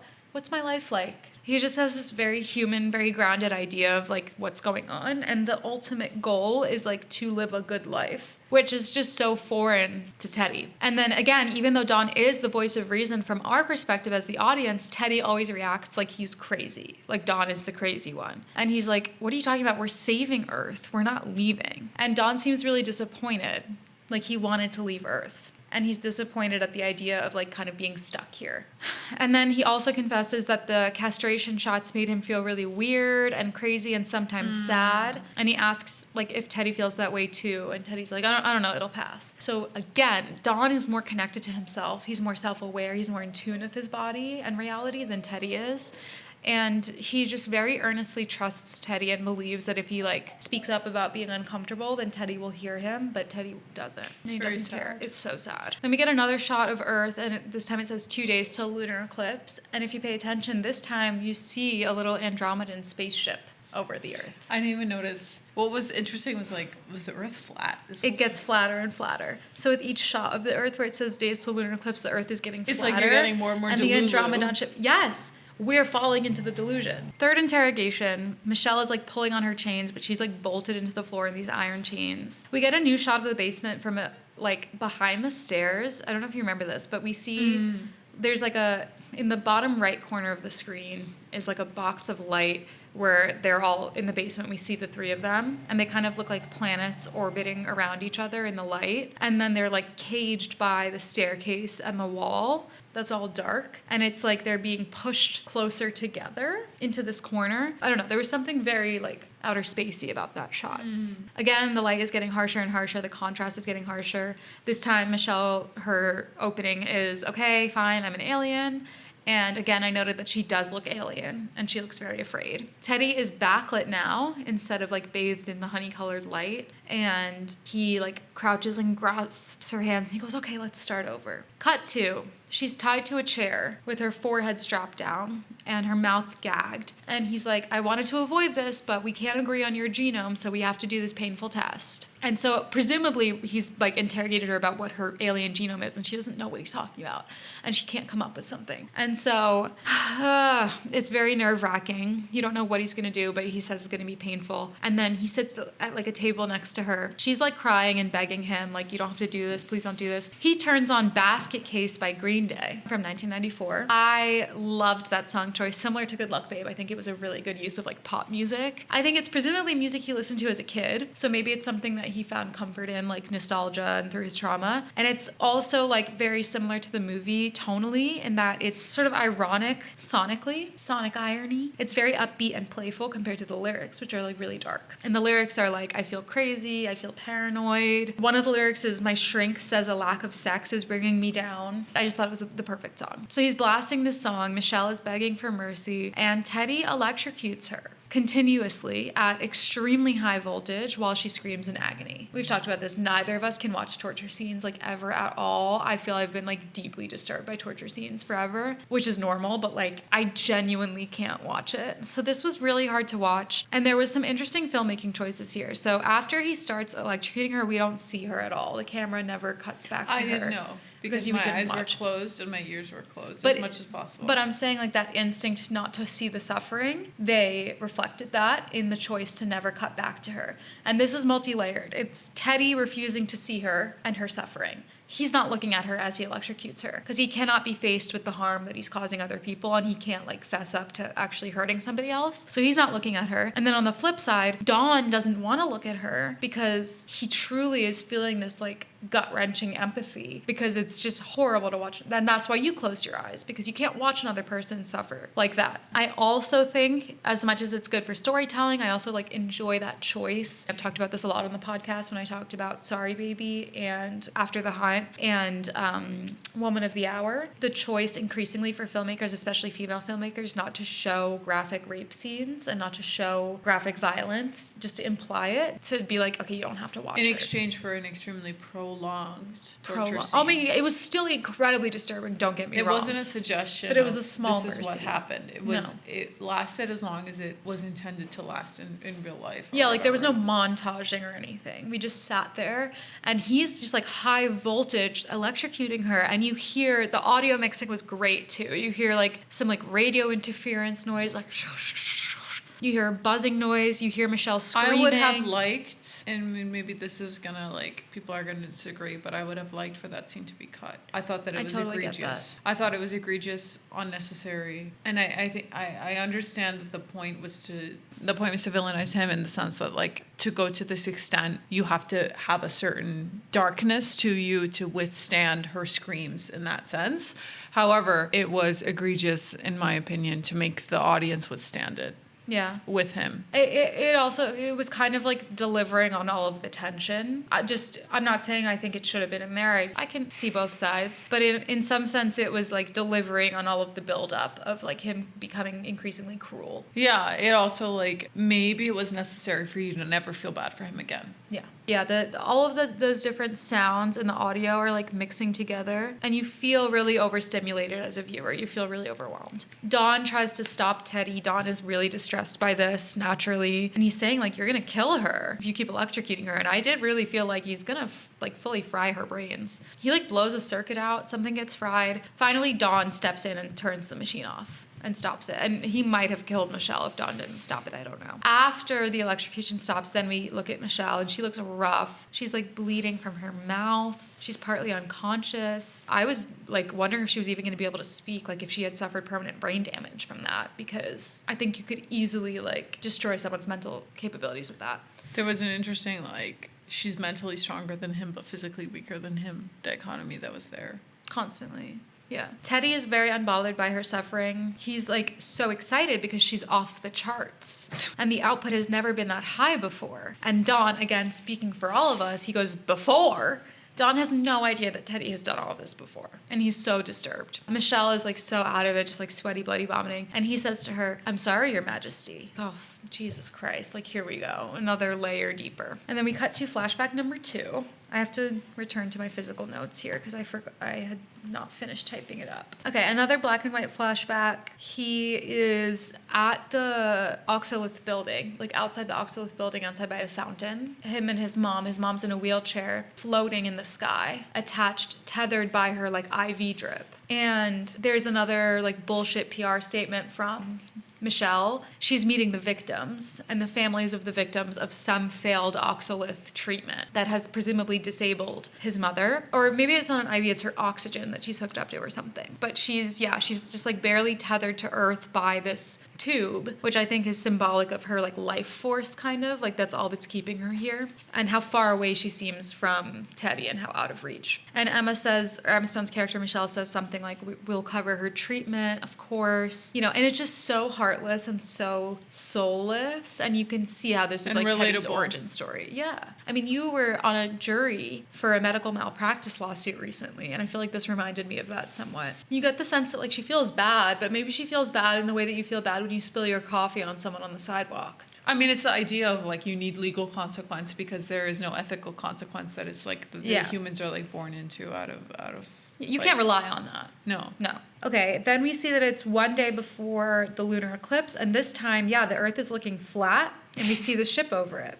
Teddy's biking again. He is now going to give Michelle the royal treatment. There's a room in the house with like 1,000 wigs in it. He has all these like women's wigs on like the doll heads. Freaky! Dawn is sitting outside the bathroom with a rifle, like presumably guarding it while Michelle showers. So she like showers, she gets dressed, and the like dress that he laid out for her says on the tag Sandy G. So presumably it was like his mom's dress. So he kept his mom's clothes and he has all these wigs. And I didn't like this scene this much, even though this is a scene that I think the filmmakers are very proud of, ironically. But now we're at the dinner table, the three of them at the dinner table. There's very little nose room on either end of the table from Teddy to Michelle. They're eating spaghetti, which I thought was very funny, as his idea of royal treatment is like spaghetti bolognese. That shows like the class, yes. Like, you're not going to impress a billionaire with spaghetti. The earnestness of him being like, this is a nice dinner. I've talked about the 180-degree rule before, but this is another great dinner table scene where we see that rule being violated a lot, as in, like, the direction we're looking at the three of them at the table constantly changes. We're going 360 degrees all around, and whoever's on either end or the middle is changing. And I think it shows how the power dynamic is constantly ping-ponging back and forth, and how Dawn is always kind of caught up in the middle and trying to be a grounding force, but he can't contain what's going on. She says something really condescending to him about his like activism thing. Like, she thinks that she's being magnanimous by being like, yeah, I really like what you're doing with the bees. Right. They're both delusional. Yeah, she's so condescending. Everyone's like in a disguise. And then she's kind of trying to figure out like what his shtick is, and he gives like a brief list. He's like, oh, I've done it all, alt-right, leftist, Marxist, until I discovered you. And you go, okay, he's been around the block. And then Dawn interrupts and he says, can I go to the bathroom? Which was so sad. He doesn't even feel that he has the autonomy to go to the bathroom when he feels like it, which I was mad about in elementary school.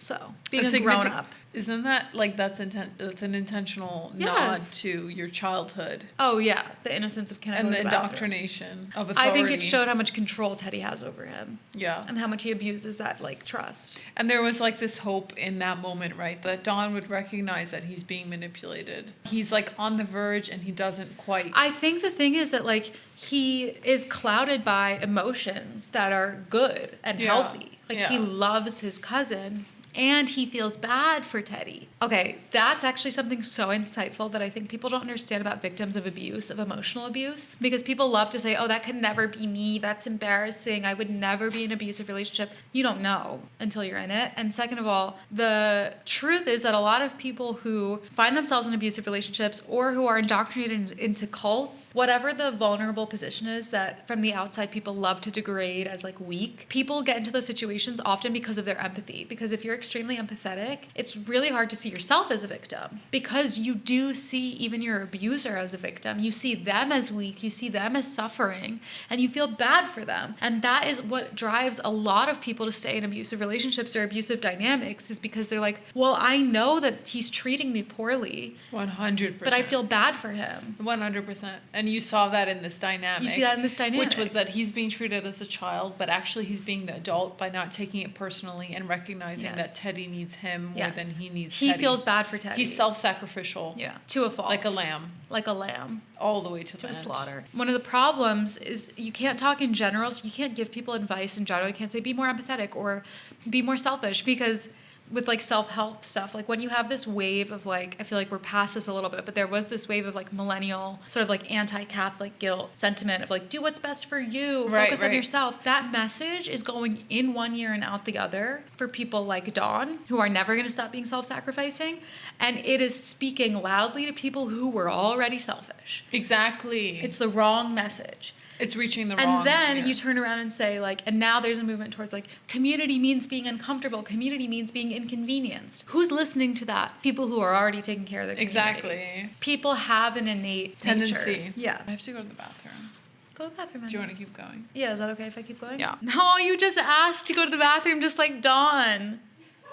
She brings up bees and says they're Earth's most wonderful creation, which is like kind of getting to him. And he's like, really, why? Like, what is it about bees that you admire? Kind of quizzing her. She says they have a strong sense of duty, a work ethic, they don't complain, which is a very like capitalist overlord view of bees, obviously. And he takes that and runs with it. And he goes, yeah, they're so easy to exploit, right? And she says, no, I admire their resolve in the face of peril. And he says, what peril? So it's this philosophical debate where she sees bees from the perspective of a queen bee, kind of like, oh, I admire them as good workers. And he sees bees from the perspective of being one of the worker bees and feeling helpless and exploited. He says that she's an expert on CCD, colony collapse disorder, because one of the chemicals that causes CCD, neonicotinoids, her company makes. So that also helps explain like his origin story with being obsessed with bees. Like probably he was obsessed with her company before he was obsessed with bees because of his mom. And she says something like, CCD is over, like bees are back and we're not sure that pesticides were even behind it, which definitely feels like a lie. But you want it to be my fault, she says. Again, she's slipping into like not being scared enough of him. But that really pissed him off. And he's like, you know what? We were having a nice dinner,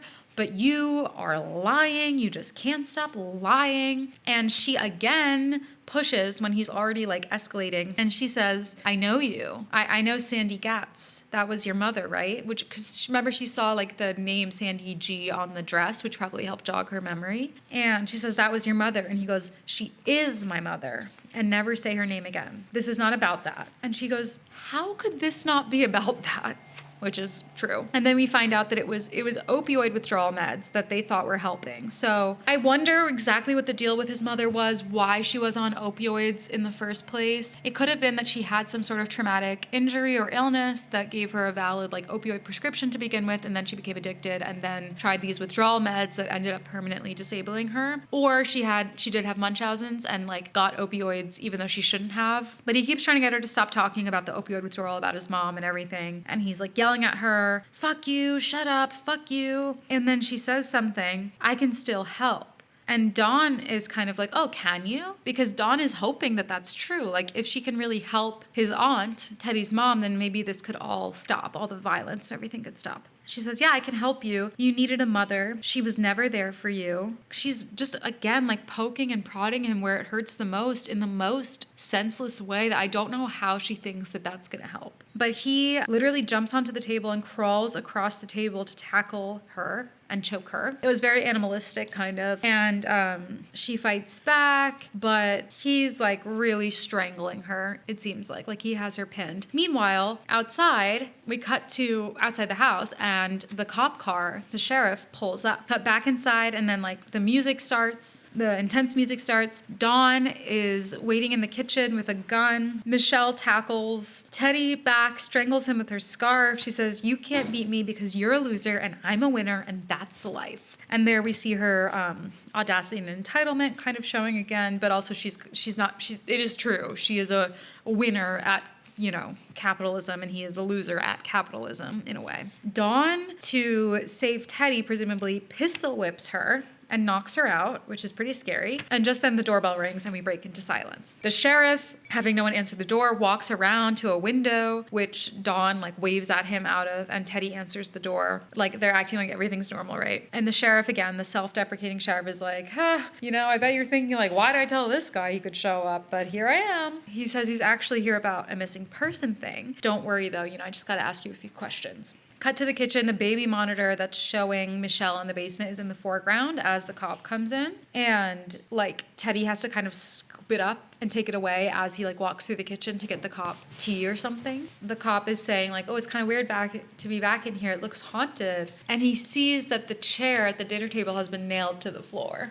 And in that moment, you're like, oh, they've been caught. You think they've been caught. Teddy says it's because his mom used to have episodes at the table, which seems to actually work because the officer is so plagued by his own neurotic guilt about molesting Teddy. He says that Michelle Fuller's cell phone pinged a tower nearby. The car is missing, but we saw the car snapped by a speed trap down the road. So he's acting really nonchalant, the sheriff, but from our perspective, it seems like he really thinks that Teddy might have something to do with it. But he's just have you seen anything, man? The car, this woman, did the neighbor say anything? And Teddy's like, no. Michelle wakes up in the basement and she's talking Dawn down from, because he has his gun. She's sitting on the cot and he has his gun and she's worried he's going to shoot her. She says he was, heroic by knocking her out. Dawn is saying I'm not supposed to talk to you. I don't talk to you. She's trying to reason with him because she can see that he sees through Teddy a little bit. She's going I know that you know that this is crazy and this is wrong. We can help you. We can help your cousin and your aunt. Just you have to let me free. You have to let me go. Teddy is dragging you deeper and deeper into this pit. You're just going to get in trouble with him. And it's stressing him out. He points the gun at her and yells at her to shut up. Oh, and then upstairs, the sheriff and Teddy are talking and sheriff is did he ever show again? And Teddy says no. He says, fucking asshole. So I think they're talking about his dad. His dad left. And I wonder if it had anything to do with his mom being sick or mentally ill or something. But then they're sitting on the couch and the sheriff is now choosing this moment as his absolution. Yeah. He's like, Teddy, I know it was a long time ago, what I did to you. And Teddy just wants him to leave because he's stressed about Michelle in the basement. So he's like, it's fine, it's all good. But it's funny is because it's the ultimate flaw of the human race, the missing portion of the main characters was the sexual perversion. And so he stood as that ultimate symbol of the sexual perversion of the human race and that being a reason for their eradication. Yeah. Sexual abuse. And him being a cop was just him being a cop was cherry on top, yeah. But I also thought it was interesting how self-centered it is. I think this is so true of abusers asking for absolution from their victims. You don't apologize to me. Because I don't owe you. It's self-serving. You just want absolution. I'm not going to give you absolution. You can apologize all day. Right. And I think also Teddy just genuinely doesn't care. If he went to therapy, he would figure out that this traumatized him. I think he genuinely in his conscious brain does not know that he cares that he was molested. Do you know what I mean? I think he thinks it didn't affect him. He's that's the least of my worries. I'm saving the human race from the Andromedons. But a therapist would look at that and go, Right. And why do you think that, And the cop, again, searching for his own absolution, he's trying to explain to himself. He goes, I didn't enjoy it. It was some weird, power thing. And I never did that to anyone else. I haven't done that since. So it's all about him, all about his absolution. Teddy does not care. In the basement, Michelle is telling Dawn, they're going to arrest Teddy. The police are upstairs. They're going to arrest Teddy, but it's not too late for you. Dawn says Teddy is all he has. He loves him. Teddy and Casey go outside to look at the bees. The bees are buzzing, and the noise is kind of getting louder, and you feel that we're building towards something. But Teddy's about to send Casey off. He's going, sorry I couldn't help you find that lady, man. Sorry about that. And Casey's like, yeah, whatever, all good. Dawn asks Michelle, if you are an alien, would you take me with you to outer space? Because remember, he had asked Teddy, what is our life going to be like in outer space? He does not want to be around anymore.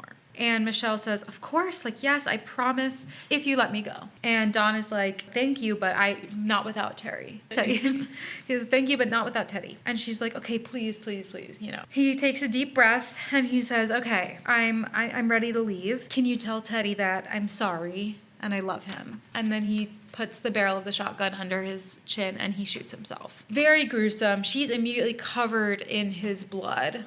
Like the scene from Carrie, the pig's blood. Outside, Casey and Teddy obviously hear it, and Teddy immediately beats Casey to death with a shovel. So like double homicide, basically. I thought this was so heartbreaking because I knew that Don was gonna kill himself pretty early on because he's saying all of these like passively suicidal things where he really just... It was just set up. He just doesn't want to live. Sacrificial. Yeah. And I also thought that the idea of like, can you take me with you? Can we go to outer space? Escapism. The escapism. And that's how he felt. And you can absolutely see why he felt that way. And so this whole time, like as he's going along with Teddy, part of it is his loyalty, part of it is his love and devotion to Teddy and feeling bad for Teddy, but also part of it is a sliver of hope for himself that even if he can't have a family, even if he has to give up all these things, maybe he'll finally get to escape and get a new start. And that's what's so heartbreaking about it. But I think you take some comfort in knowing like he's at peace now, you know, like he which in and of itself is like a conflicting emotion. Yeah. Because such a violent end. And it's sad because, like, what could have been? You know, could he have had a full life? Or a family. You either, you either die a hero or live to see yourself become the villain. He died a hero.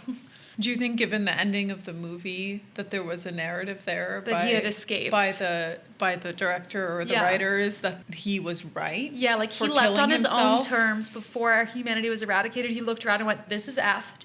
I'm out of here." Right. And eventually everyone got eradicated. Like he was right, quote unquote, as fucked up as it is to say that. No, yes. Not that it's good that he killed himself, but you totally understand why he's done it. I was wondering about the afterlife. Like for those humans that were all eradicated at once, do they have an afterlife? It felt like the kind of death where your soul is gone too. Again, this is all in like the premise of like a dream state, because I don't believe that this really happened. Whereas with a gun, that's an ordinary death in a way. The afterlife feels like more accessible from that. Like I don't think his soul died. Because the second... I imagine him going on to an afterlife. Because the end of the film was like sci-fi entirely. Yes. Whereas his death was human. Exactly. But yeah, it's very gory and kind of gruesome. And as Teddy is beating Casey to death with the shovel, the bees are attacking him. And I thought that was so interesting because like we talked about the temperament of a bee colony. I feel like normally beekeepers who have their own apiary have a good relationship with the bees and don't even wear the full body suit when they tend to the bees, you know? I think he abandoned what he stood for in that moment. Well, I think his like contention with the bees is because he's trying to control them. Like I think he thinks that he's one of them. He became what he hated. Yes. He is hypocrisy because he's trying to control them. Absolutely. And they turn on him. Absolutely. This is our break into Act 3. This is a very Ari Aster break into Act 3. As in, everything's going to go to shit now and kind of everyone's going to die. Buckle up. Or at least that's the feeling you get. Teddy, having heard the gunshot, runs down to the basement. And at that point, I'm terrified for Michelle because now the cop is dead. Dawn is dead. Now the only one left is Teddy. Yeah. So he runs to the basement and he and Michelle are arguing about whose fault it is that Dawn died. She pretty immediately is like, "This is your fault. You killed him." Which is not funny, but it was just like unending audacity. Her attack now, she says she has a cure for Teddy's mom. Teddy's mom has been part of an experiment for the Andromedans. She can end the experiment if she wants, and that the cure is in the antifreeze bottle in her car. That was funny. Okay, it's in a bottle labeled antifreeze, but it's not antifreeze. Brilliant. But brilliant. Of the character to come up with that, or the writing? Yeah, like, I mean, brilliant of the character. If you're like, okay, this character is I thought it was so funny because it's such an obvious lie, but the way that she says it is the same way that Teddy says everything, which is with just total conviction. Yeah, she's like, "You gotta go get that bottle and give it to your mom and she'll be fine." On his way out, he hits her in the shin. He with breaks the her shovel. knee. Was it her knee? He breaks her knee. Oh, it was awful. There was like a big cracking sound and it just, "That's for Dawn, you fucking virus." That's what he said to her. So he goes to the car and she's crawling towards Dawn's body to try to get the key for her foot. She gets the key, she unchains herself. Now, this was a masterstroke in tension because we are cutting back and forth between Teddy going as fast as he can, riding his bike to his mom at the care facility to give her antifreeze, and Michelle just taking her with her fucking broken sweet-ass knee, time. hobbling slowly around trying to get out. Exploring. And you're like dying because you're like, get out, because he's going so fast, and you only have until he figures out that he killed his mom with the antifreeze, you know? But she's thinking he's gonna show up to the whatever it is hospice unit Looking crazy with an antifreeze bottle and be stopped, you know, which I'm thinking too, because you're watching him, he's covered in blood. Like, you think someone's gonna stop him. Systemic failure. Yeah. And the music was so scary. It's so tense. Teddy gets to the care center. He got there so fast, and he just goes right up the stairs and right into her room. There's no one around, no staff, nothing, which is like making you so anxious. And then cut back to Michelle, and it's silent and everything is so slow. She's trying to get out of the basement. I don't know what happens where like she tried to open the door, but it was locked. So then she turned around and went the other way and finds the closet. Like, why didn't she leave? Was the door locked? I think it was locked. It was she locked. was locked into the basement. She was locked into the So she basement. was trying to find another way out. So she's trying to find another way out. Meanwhile, Teddy fills the like IV drip with the antifreeze for his mom, which hard to watch. His mom's like asleep in the bed or in a coma in the bed. Michelle pries open a door, and that's where we see this like closet or like room full of human body parts preserved in these jars. Preserved, by the way, in honey. Did you notice that? No, I didn't. Honey is a natural preservative. So it's like a man's entire head, hand, legs, body, everything. So gross. I really hated that. Eyeballs, everything. All of the space stuff, the plans of the ship, the computer, everything. Teddy's now just like standing at the edge of the bed watching his mom and like waiting for her to wake up. And he's like, come on, come on, come on, come on. And we're waiting for her to die because he's gonna realize. Oh, it was so stressful. Michelle is going through like a binder of images. Now she's totally lost herself. She's like captivated. She's like very darkly curious, you know? She doesn't like scream or run away. She's just like can't help. It's like the call of the void, like something so disturbing but you can't look away. There's all these horrible like images of cadavers and former prisoners he's had. Mom flatlines. Teddy breaks down, jumps out the window just as like a nurse runs in and calls after him, but he runs to his bike. He bikes home all bloody. The sheriff car is still in the driveway because he killed the sheriff. Music now is like dun dun dun, and he gets back down to the basement, screams at Michelle, "You lied to me." Michelle now comes out of the room, right? And every time we see her interact with him, she has a new tactic. Persona. Yeah. But this time was so fun. So fun. She comes out Wild. dead serious. Best scene, I Best think. scene. I mean, shout out Emma Stone. The way that she changes her body language, her voice, her face, everything. But this time she's playing the part for real of an Andromedan Empress. You believe her. I Believe thought that she was she read all playing. those books back there. Yeah. And interpreted them in a way where she was like, I'm going to make him believe that I believe his bullshit. Yeah. But actually, the ending was Well, like, that's exactly what it is. She had done her research, and she's like, now she realizes how fruitless it was to try to reason with him. And she's like, I either play into his crazy delusion or I'm going to be in one of these jars. Exactly. Yeah. And I thought that she did such a good job. She just fully like internalized everything. She that found she the read. vulnerability. She found that his vulnerability is that he is ultimately afraid of the aliens. That's why Yes. he's doing all of this. And her monologue on the human Her race, monologue. which by the way she mentions genocide, and yeah. I don't think that it's coincidental. No. Given that Emma Stone herself has she spoken about Palestine? has spoken out on Palestine awesome. and has signed a petition to not work with Israeli filmmakers. Nice. Immediately after this film came out. So I thought the key word of including genocide at this time, Yes. in the criticism of the human race, in her Oh monologue. yeah, because movies have always done that type of thing, or in sci-fi where they're like, humans are always killing each other, stealing, but genocide specifically is something different. she calls it out. Yeah. Specifically, intentionally, in a degradation of an Jesse indictment of Plemons' humanity, yeah. Jesse Plemons' character. Yeah. As he cowers Yeah. to her superiority. Oh, it's amazing how she embodies this power, and he, like you say, he physically cowers. I think it validated the idea of like, if an alien came down to Earth, what would they say? Yeah. And that, to me, as a fundamental premise of science fiction, because I love science fiction. I love an alien thing. I love an outer space thing. And I love that fundamental premise in science fiction and like dystopia, especially of the failure and the downfall of humanity. And I think it's so interesting that we as humans are so preoccupied with our own like evil and our own downfall. Religion is preoccupied with sin. Science fiction is always preoccupied with us as a race, the human race, and what we do to each other. Because when you look at us from an alien point of view, suddenly you look at us as a collective. When you're inside a family, you're like, oh, me and my sister are so different. We have nothing in common. We go out into the world, twins, right? It's all like relative. And that's true of like humanity, where you go to, you know, the next galaxy and look over, we're all one people. So it's that perspective shift of like, you're supposed to be a collective. And that's why I think it's so similar in many ways to like religious origin stories, because religious origin stories also look at humanity as like one family under God or the creator or whatever it is. Needing saving, being flawed, and like harming each other. It is saying like, you as a human race have failed. You failed. No medicine, no cure.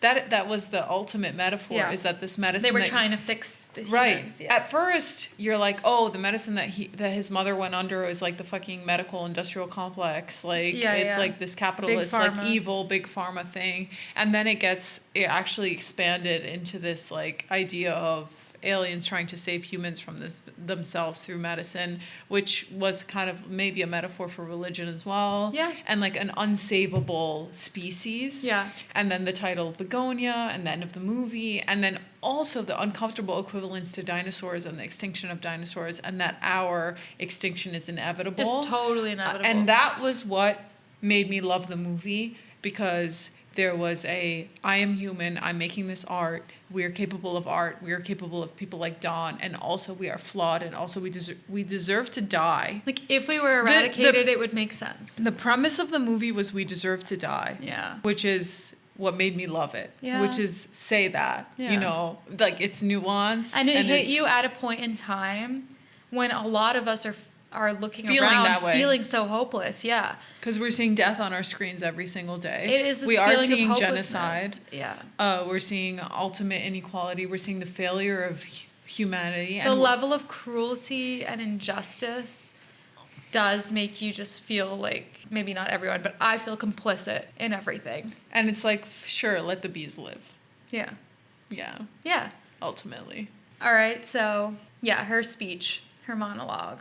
She's best scene, embodying an empress. She walks out. She says, how many of them were Andromedons? And he says 2, which I thought was so interesting. What does that mean? Like, not all How of many them. were there? What were the other ones? How did you figure that out? And how I do thought you said they know? all confessed. How do you know? It's so dark, the implication of what he's done to other people. How he called in Dawn for this one because she was the big kahuna, you know? Like, he needed help Big with fish. her. Yeah. She gives a monologue about how the Andromedons found Earth. Basically, this whole like origin story of they created humans, right? Which is also ties back into what we were saying about. They created humans? I think so. I think she said that Andromedons created humanity.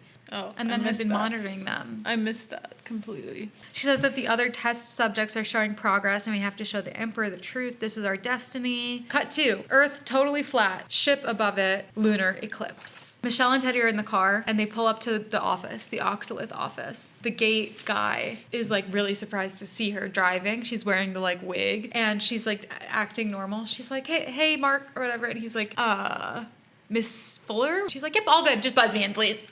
Very clearly, like, gun to her head moment. As soon as they get through, he pulls out a gun back onto her from the passenger seat. Dawn is in the back seat, like his body, and Teddy says to him, don't worry, you're coming with me. He tells her to park in her usual spot, so she parks in her usual spot, which happens to be right outside the door in the front, which I thought was funny. She limps on her broken knee up to the door, and she's like says to the security guy, like, hi, Tony. And he's like, hello. Like, everyone's alarmed because they know she's been missing and now she shows up limping with a strange man.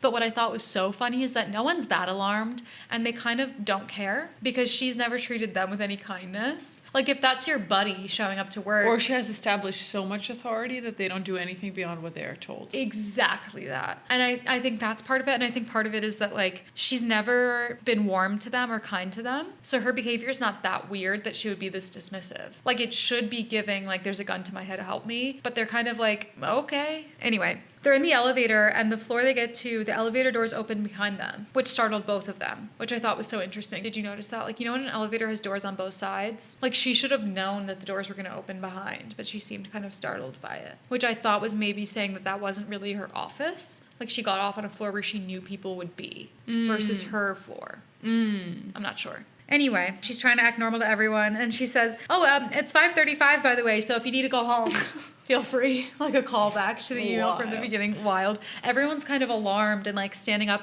Teddy is just disconnected from reality enough to think that they're going to get away with this. And she's saying that they make remote contact with the Emperor here, and they get into this like office at the end of the hall. They're sitting in the office, and all the employees are like peeking through the blinds at the office, but they're blurry for us, and it looks like they're all kind of like, well, none of my business, and kind of like walk away. Like no one's doing anything. She's with established any urgency. so much authority. She's established so much authority, and they don't care about her. They don't like her. She's the villain. I think they do call the police, but like it seems very kind of like, oh, weird, should we do something? No one is like, oh no, Michelle. And you can tell that she's like stalling for time, like waiting for someone to intervene and help her, but they don't. And she says there's a 58-digit code to call the Emperor, but it's been a while, so she has to, kind of remember it. So she gets this calculator out to type in the 58-digit code.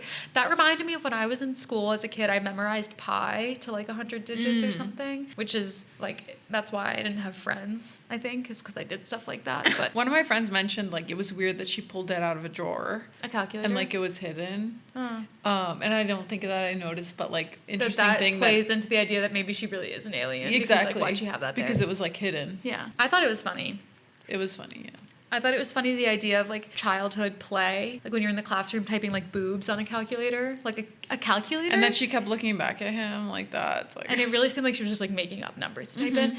I feel like I like loving math so much as a kid. Like math was like one of my hobbies, the way that basketball was. Like we loved two things, and it was basketball and math. Right. I say we because it's very much we, right?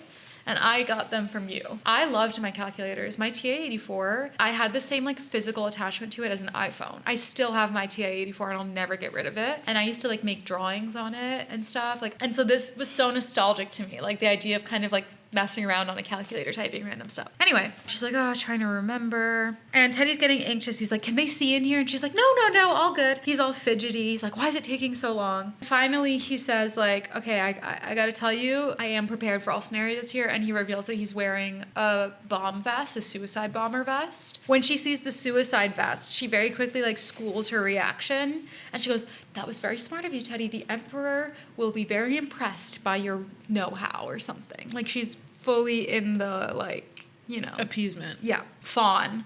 They say like fight or flight, but it's actually fight, flight, freeze, or fawn. She's in fawn. Anyway, they're going to have to go into the closet to teleport. So there's like a closet in the corner. She's like, so you go in that closet to teleport. And her plan is clearly to have him go in the closet, and she's going to back out and try to get out the door as quickly as possible before he can realize, which is tricky because her knee is broken and you're like nervous about it. But he seems a little bit hesitant, and she bluffs. She goes, I mean, I can go first if you... And he's like, no, I'll do it. Brilliant. I thought that was such a brilliant like poker genius bluff. To be like really build that world of reality of being like, I mean, I can go through the portal to the alien world first. And he's like, I don't want you to leave me behind. Yeah. He's like, nah, you're not gonna get me. It was just so brilliant of her, I thought. At this point, I'm fully admiring her like courage and how she's like worked out this like plan. Anyway, he gets in the closet. I thought I could hear some, like, throughout this movie, there were moments where I felt like I could hear some, like, rumbling in the distance that sounded like bees buzzing. Did you notice that? It depends on the theater you're into and how good the sound is, but I felt like I was hearing some, like, which I love. The closet, the light bathed him in honey. He looked honey-bathed, just like the cadavers in his closet. Closes the door, and she's like, all right, I'm going to count you down. And she's, like, backing away. She's going 3, 2, 1... He explodes. The closet explodes. His head flies out and bonks her in the face. His entire decapitated, bloody head bonks her and basically like knocks her out. Cut to the ambulance. She's in the ambulance. I was a little bit confused by the explosion because like it almost seemed like she had done something to trigger it, but it was just happenstance that it exploded as she counted down. No. They said it was from friction or heat. They said it was from heat. And then when she eventually went up, heated up. It was true that she was generating heat through the calculator. That's funny. Like the calculator was an actual trigger for a reaction. That's funny. I read it as he was so excited. He like got so worked up and excited about the idea that he like shifted around or something and accidentally triggered Because it. why would she back up while counting down. Because she was trying to get out the door. But that's another explanation, or another read of it, is that Like, she she had the knew it idea was that gonna maybe it would explode. trigger the explosion. That's so good. So she's in the ambulance after this, and the EMT is telling her, like, you're going to be fine. And they try to explain the explosion. They say, like, the bomb must have interacted with his body heat or something. And she's like, yeah, okay. And she very intently is like, he's dead though, right? And they're like, Which yeah, is yeah. And she goes, interesting. he's for sure dead? And they're like, yeah. And she goes, okay. And does that classic movie thing of like pulling everything off the tape and the wires and everything and jumping out of the hospital bed in the ambulance. And she jumps out the back of the ambulance and they're like yelling after her like, wait. She starts limping real fast, running away in her like little hospital gown, barefoot. Music, crazy, suspenseful, build up. At this point, the audience was really fun. Like in the theater, people started like kind of giggling and whispering. Like everyone was so excited because we knew like what was coming. You see the lunar eclipse in the sky above the office in the big parking lot. She runs back into the office to the crime scene and the cops are like, hey, lady. And she says something so funny. Her delivery of the line was so funny. She was like, oh yeah, I just forgot something. She grabs the calculator, gets into the closet, and we hear like a mysterious like beep, like alien noise, whatever, and she gets cellularly reconstructed into space and emerges in like a pool. It's like a birth canal. I called it, yeah, totally like a birth parallel, the amniotic fluid or whatever. I described it in my notebook live in the movie theater. She emerges in a pool of moonlit bloody liquid. Yeah. Did you perceive it as moonlit bloody liquid? Yeah. Moonlit bloody liquid. And a bunch of aliens help her out. They're all like hairy. They're like Chewbacca types. You know Chewbacca? Yeah. Yeah. But I thought that it was like very like Native American. I didn't like read it that, was but like I a see white, what you mean. It was like a white person nodding to Native Yeah, Americans. I think that's true of a lot of sci-fi. Is like some questionable interpretations of like alien races. There's like this element of race and ethnicity. So definitely there might have been. And some like of that. her hat and like whatever was like very unfounded. Unfounded? Like there was no like basis for like any bizarre. like any for any of the decision making of like what the alien world looked like, and we got like 3 minutes of it. Do you know, it reminded me of A Wrinkle in Time, the book. Yes. One of my favorite books growing up. Their take on space and aliens was so bizarre. Like it really did start from the premise of like forget everything you know about life forms. And that's so fun. I will say what I adored, could die for, was their sweaters. They were all wearing these giant Cozy. cable knit cozy sweaters. I'm telling you, like the yarn had to have been like 3-inch diameter yarn. No, literally. Like the most delicious sweater. I can't stop thinking. I'm still thinking about it. I thought that was such a fun concept of opulence. Because this is like the royal court or whatever, the emperor's court. The idea that like the chunkiest sweater is opulence Like and wealth. indulgence, yeah. It's true. It's indulgent. Anyway, all the alien sounds too were great. Like the score at this point is very like And silly. Silly. The tension is broken. Because to me now we're playing. Like now we've broken the fourth wall. At the very least, even if you interpret this as she is an alien, at the very least it's a fourth wall break where the film and the audience are in on it together and we're all giggling. And it was like kind of a relief. I mean, I was laughing. Cut to an outer shot of the ship and it looks exactly like the rendering that Teddy had. So they're speaking, I wrote down they're speaking Japanese-ish, LOL. It sounded like Japanese to me. To your point about like vaguely appropriating other like actual human cultures. Yeah. Appropriating. They're saying that the human experiments all failed.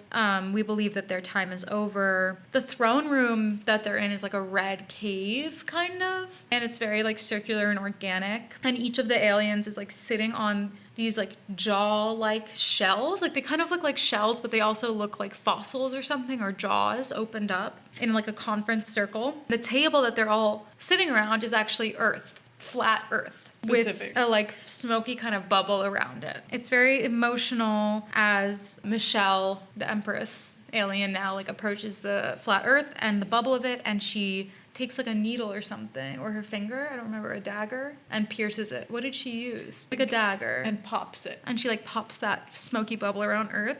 And cue my favorite. And then we cross-dissolve into a wonderful montage to end the movie. Really, really, they had fun with this montage. We see all humanity dying all at once. And so then it's like a montage of like just random scenarios you could imagine this happening in. So first there's like red and blue lights, like police lights. There's people dead in a doll factory was the first one, which was so weird. Like, what is that? What are you talking about? Like, how they're playing God by constructing their own reality, but then really they've been eradicated and now they're just as lifelike as the dolls that they were manufacturing. Sometimes I just have to say it out loud and then I'm like, oh yeah, duh. People on planes dying, pilots dying. So then you think about imagining the plane crashing, Museum of Natural History with the big dinosaur. Lovely. There's a girl visiting a grave at a graveyard, like paying respects to someone. She dies. When I say dies too, like there's nothing gory or violent. They're just portrayed as like passed out, like lifeless. In the middle. In the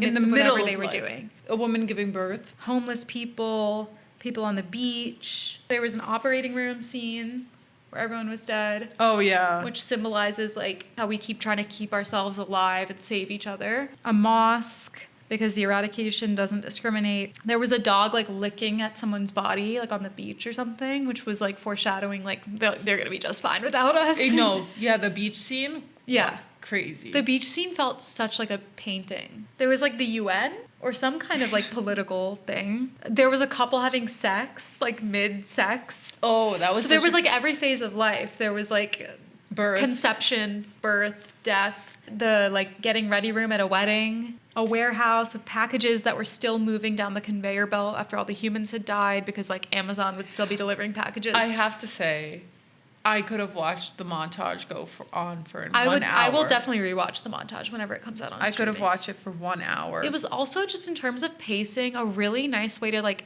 it sounds weird, but like decompress at the end of the movie because the action and the tension had been so high that when this finally happened, there's no more plot to be revealed. Like we understand what's happened. It was almost relaxing, even though it did feel dark.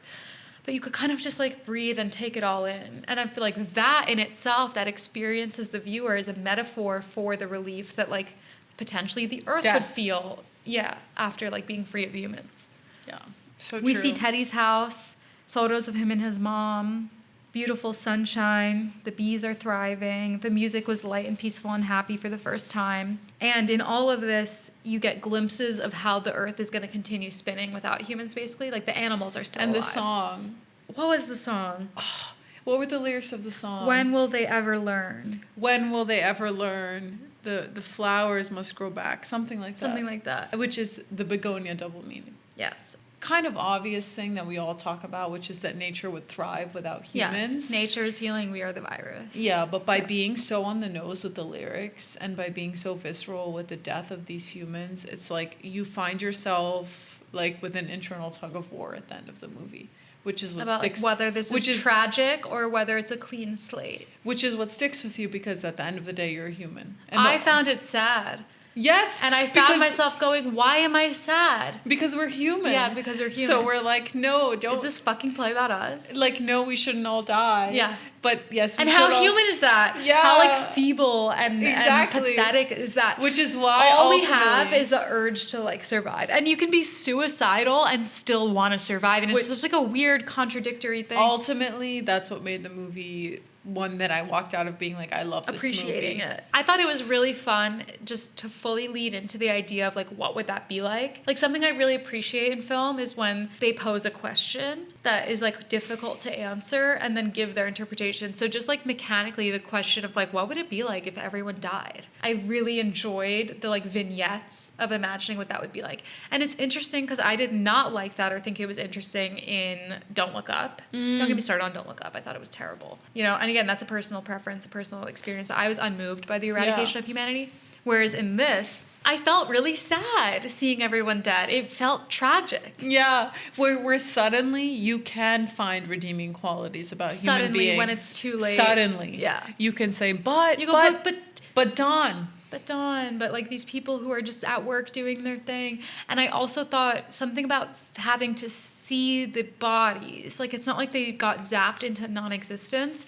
It's the idea that everyone's bodies would decay and be eaten by other animals and be like turned into soil something so gruesome about that. But then the same repulsion that you feel when she's singing Chaperone to herself in the car, you feel that repulsion for yourself in the end montage, which is like, well, it feels selfish. Well, It's like, well, I don't want to die. Can I mentally, like, or intellectually understand that this is the best thing for the earth? Yeah. Maybe. That's something also I wanted to mention. Thank you for reminding me. The book Braiding Sweetgrass by Robin Wall Kimmerer. First of all, everyone needs to read it. It's all I've been saying is it's the only thing I've read in the past 2 or 3 years that made me feel hope. And she, like, one of the premises and one of the theses of the book that she talks about, she's a ecologist or some kind of, like, she's a scientist of nature, and she's also Native American, and she kind of, like, no pun intended, braids together her, like, folk wisdom from her upbringing and her scientific knowledge in the most beautiful way. One of her earlier vignettes in the book is where she talks about how disheartened she was to find out that in a room full of ecology students, not one of them said that they thought that there could be a positive relationship between humans and the earth, and that everyone said, and this is people who care about the earth, right? And so their instinct was to say, like, humans are bad. And she was shocked by that because in her upbringing, with her, like, Native American wisdom that was being passed down, there was a fundamental premise that humans have a positive social relationship with the earth and that it goes both ways.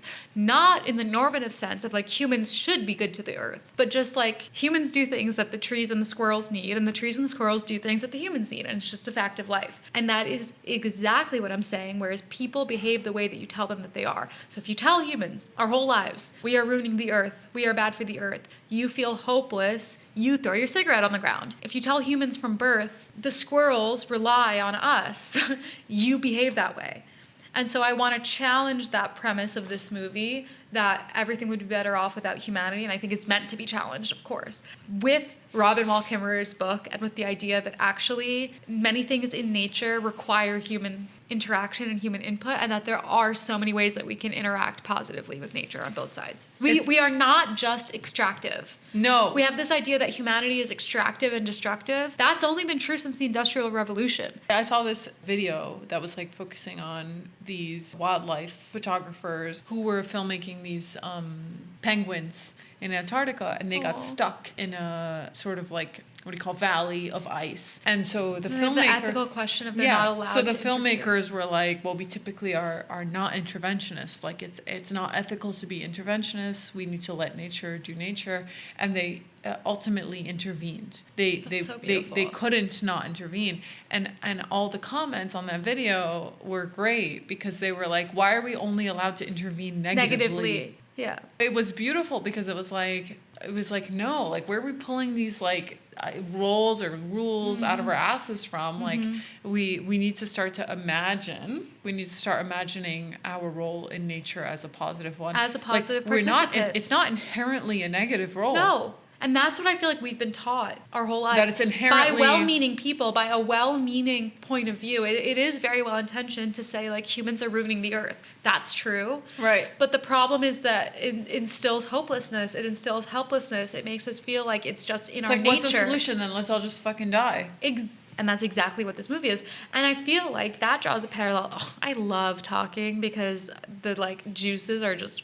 Remember earlier we were talking, and I might have cut this out of the podcast, but we were talking about how it enables men to do the gender essentialism bit of saying that men are inherently violent or selfish or whatever. Right. It's a cop-out. It's the same thing with all of humanity. If we are told this story our whole lives, humans are selfish, humans are destructive, humans ruin the earth, it is a cop-out and it is learned helplessness. It does not have to be true. It's not either humans or the earth. Like, there is a totally real possibility of a positive interaction. And it's a lot more difficult to think about that because it's not some, like, extreme. It's more nuanced and, like, you have to think in between. I also think there's, like, a little bit that we do as humans, which is, like, we look to the people in power, and actually if we've learned, bring that up. if we've learned anything, it's, like, the people in power that are the most corrupt, the most corrupted emotionally, the most disconnected from nature, the most disconnected as humans. And, like, I think Dawn serves as the reminder that, like, our most innocent self is not necessarily the most informed, because what does that even mean? Yeah, it's this misguided idea that, like, having any sort of benevolence or care or empathy empathy is somehow childish in a negative way. I think it's very beautiful to protect and maintain your softness and empathy and connection to other people. Yeah. Care And about I other think people. ultimately that's what the movie did was right. Like, Yeah. like our thought, our intrusive thought always is like, okay, let's just like eradicate humanity because that's the quickest Just solution. take us out. And so the film did that. And then we're like, wait, And it makes you feel weird. Yeah. We're like, wait, okay, You see it I happen feel in- like we could do something else here. And it's double-edged because you're like, am I doing this only to preserve Because myself? I'm a human, yeah. Because I'm an animal who has self-preservation? Or am I doing this out of It felt like being chastised by a parent. Like, it's like when you and your siblings are in the car fighting and your mom is like, I will turn this car around. And you're like, nah, anyway, you're stupid. And then they do turn the car around and you're like, sorry. Like, that's how it felt, was her being like, all right, I warned you kids. And she turns out the lights. There was also this feeling of like, but that's them and not me. Yes. Like, I'm they somehow are- different. They are committing genocide. I'm the exception. They are bad. They are unhealable. They are uncurable. Yeah. They are whatever. And like and then you realize in that gesture you're abandoning your own responsibility, which ultimately is why I loved the film. No, I've through this conversation, I've grown to appreciate it more. I think you had some really interesting like perspectives that I just didn't get watching Same it. to you. I think that you Thanks. had very interesting. I think we I saw want it to talk about the differently. meaning of Bugonia. I Yes. pulled it up on Do Wikipedia it. because I forgot. Bugonia was a folk practice in the ancient Mediterranean ancient Mediterranean region, our ancestors, based on the belief that bees were spontaneously generated from a cow's carcass. But you weren't It's expecting me always- to say that, were No, you? but- By extension, it was thought that fumigation with cow dung was beneficial to the health of the hive. It is possible that Bugonia had more currency as a poetic and learned trope than as an actual practice. So they were like potentially like self-aware about it as like a tradition. The process is described by Virgil in the 4th book of the Georgics. I was going to say that. Build a house 10 cubits high with all the sides of equal dimensions with 1 door and 4 windows, 1 on each side. Put an ox into it, 30 months old, very fat and fleshy. Are these instructions? Yes.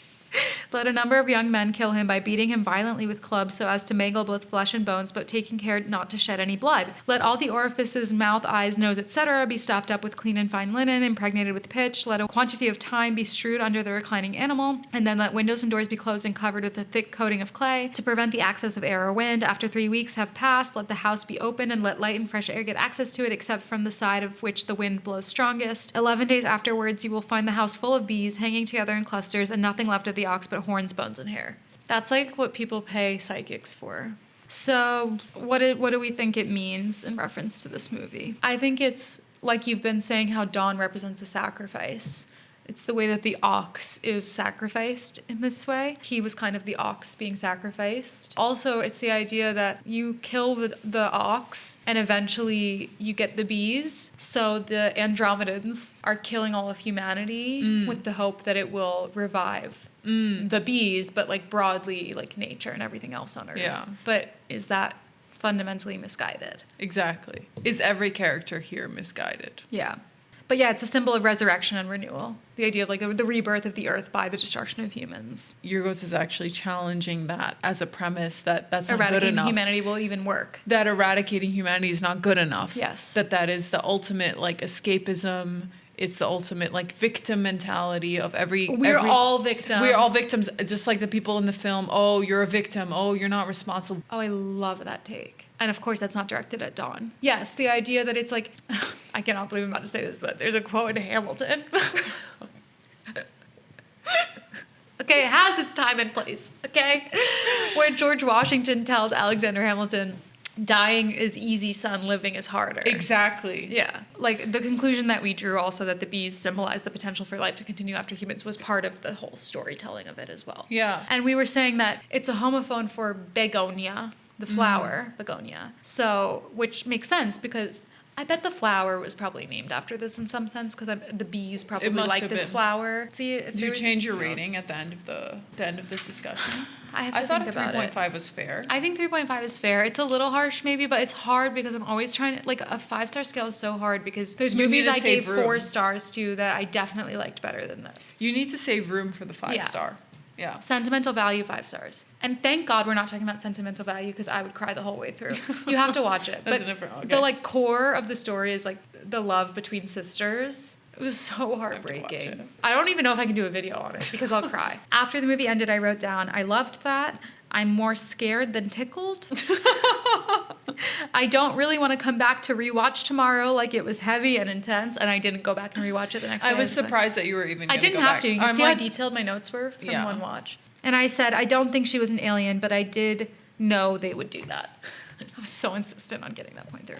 And my friend Sarah, I say my friend because we have a cousin Sarah, but my friend Sarah made the point that I really liked, that like it was so refreshing to have the star or like the heart of the movie be this unknown actor with an intellectual disability or neurodivergent in a year where I was saying every movie wants to say the R word now for some reason. Like, it was just kind of a breath of fresh air and a relief. And it wasn't the kind of thing where like the whole point was that he was autistic. No. It wasn't even written that way. His lines weren't written like autistic boy says this. But as was Lanthimos innocent said, boy. it did make so much sense for him to be autistic because of the way that he saw past what everyone around him was trying to pass off as normal. And he was able to like just look at it from a different perspective constantly.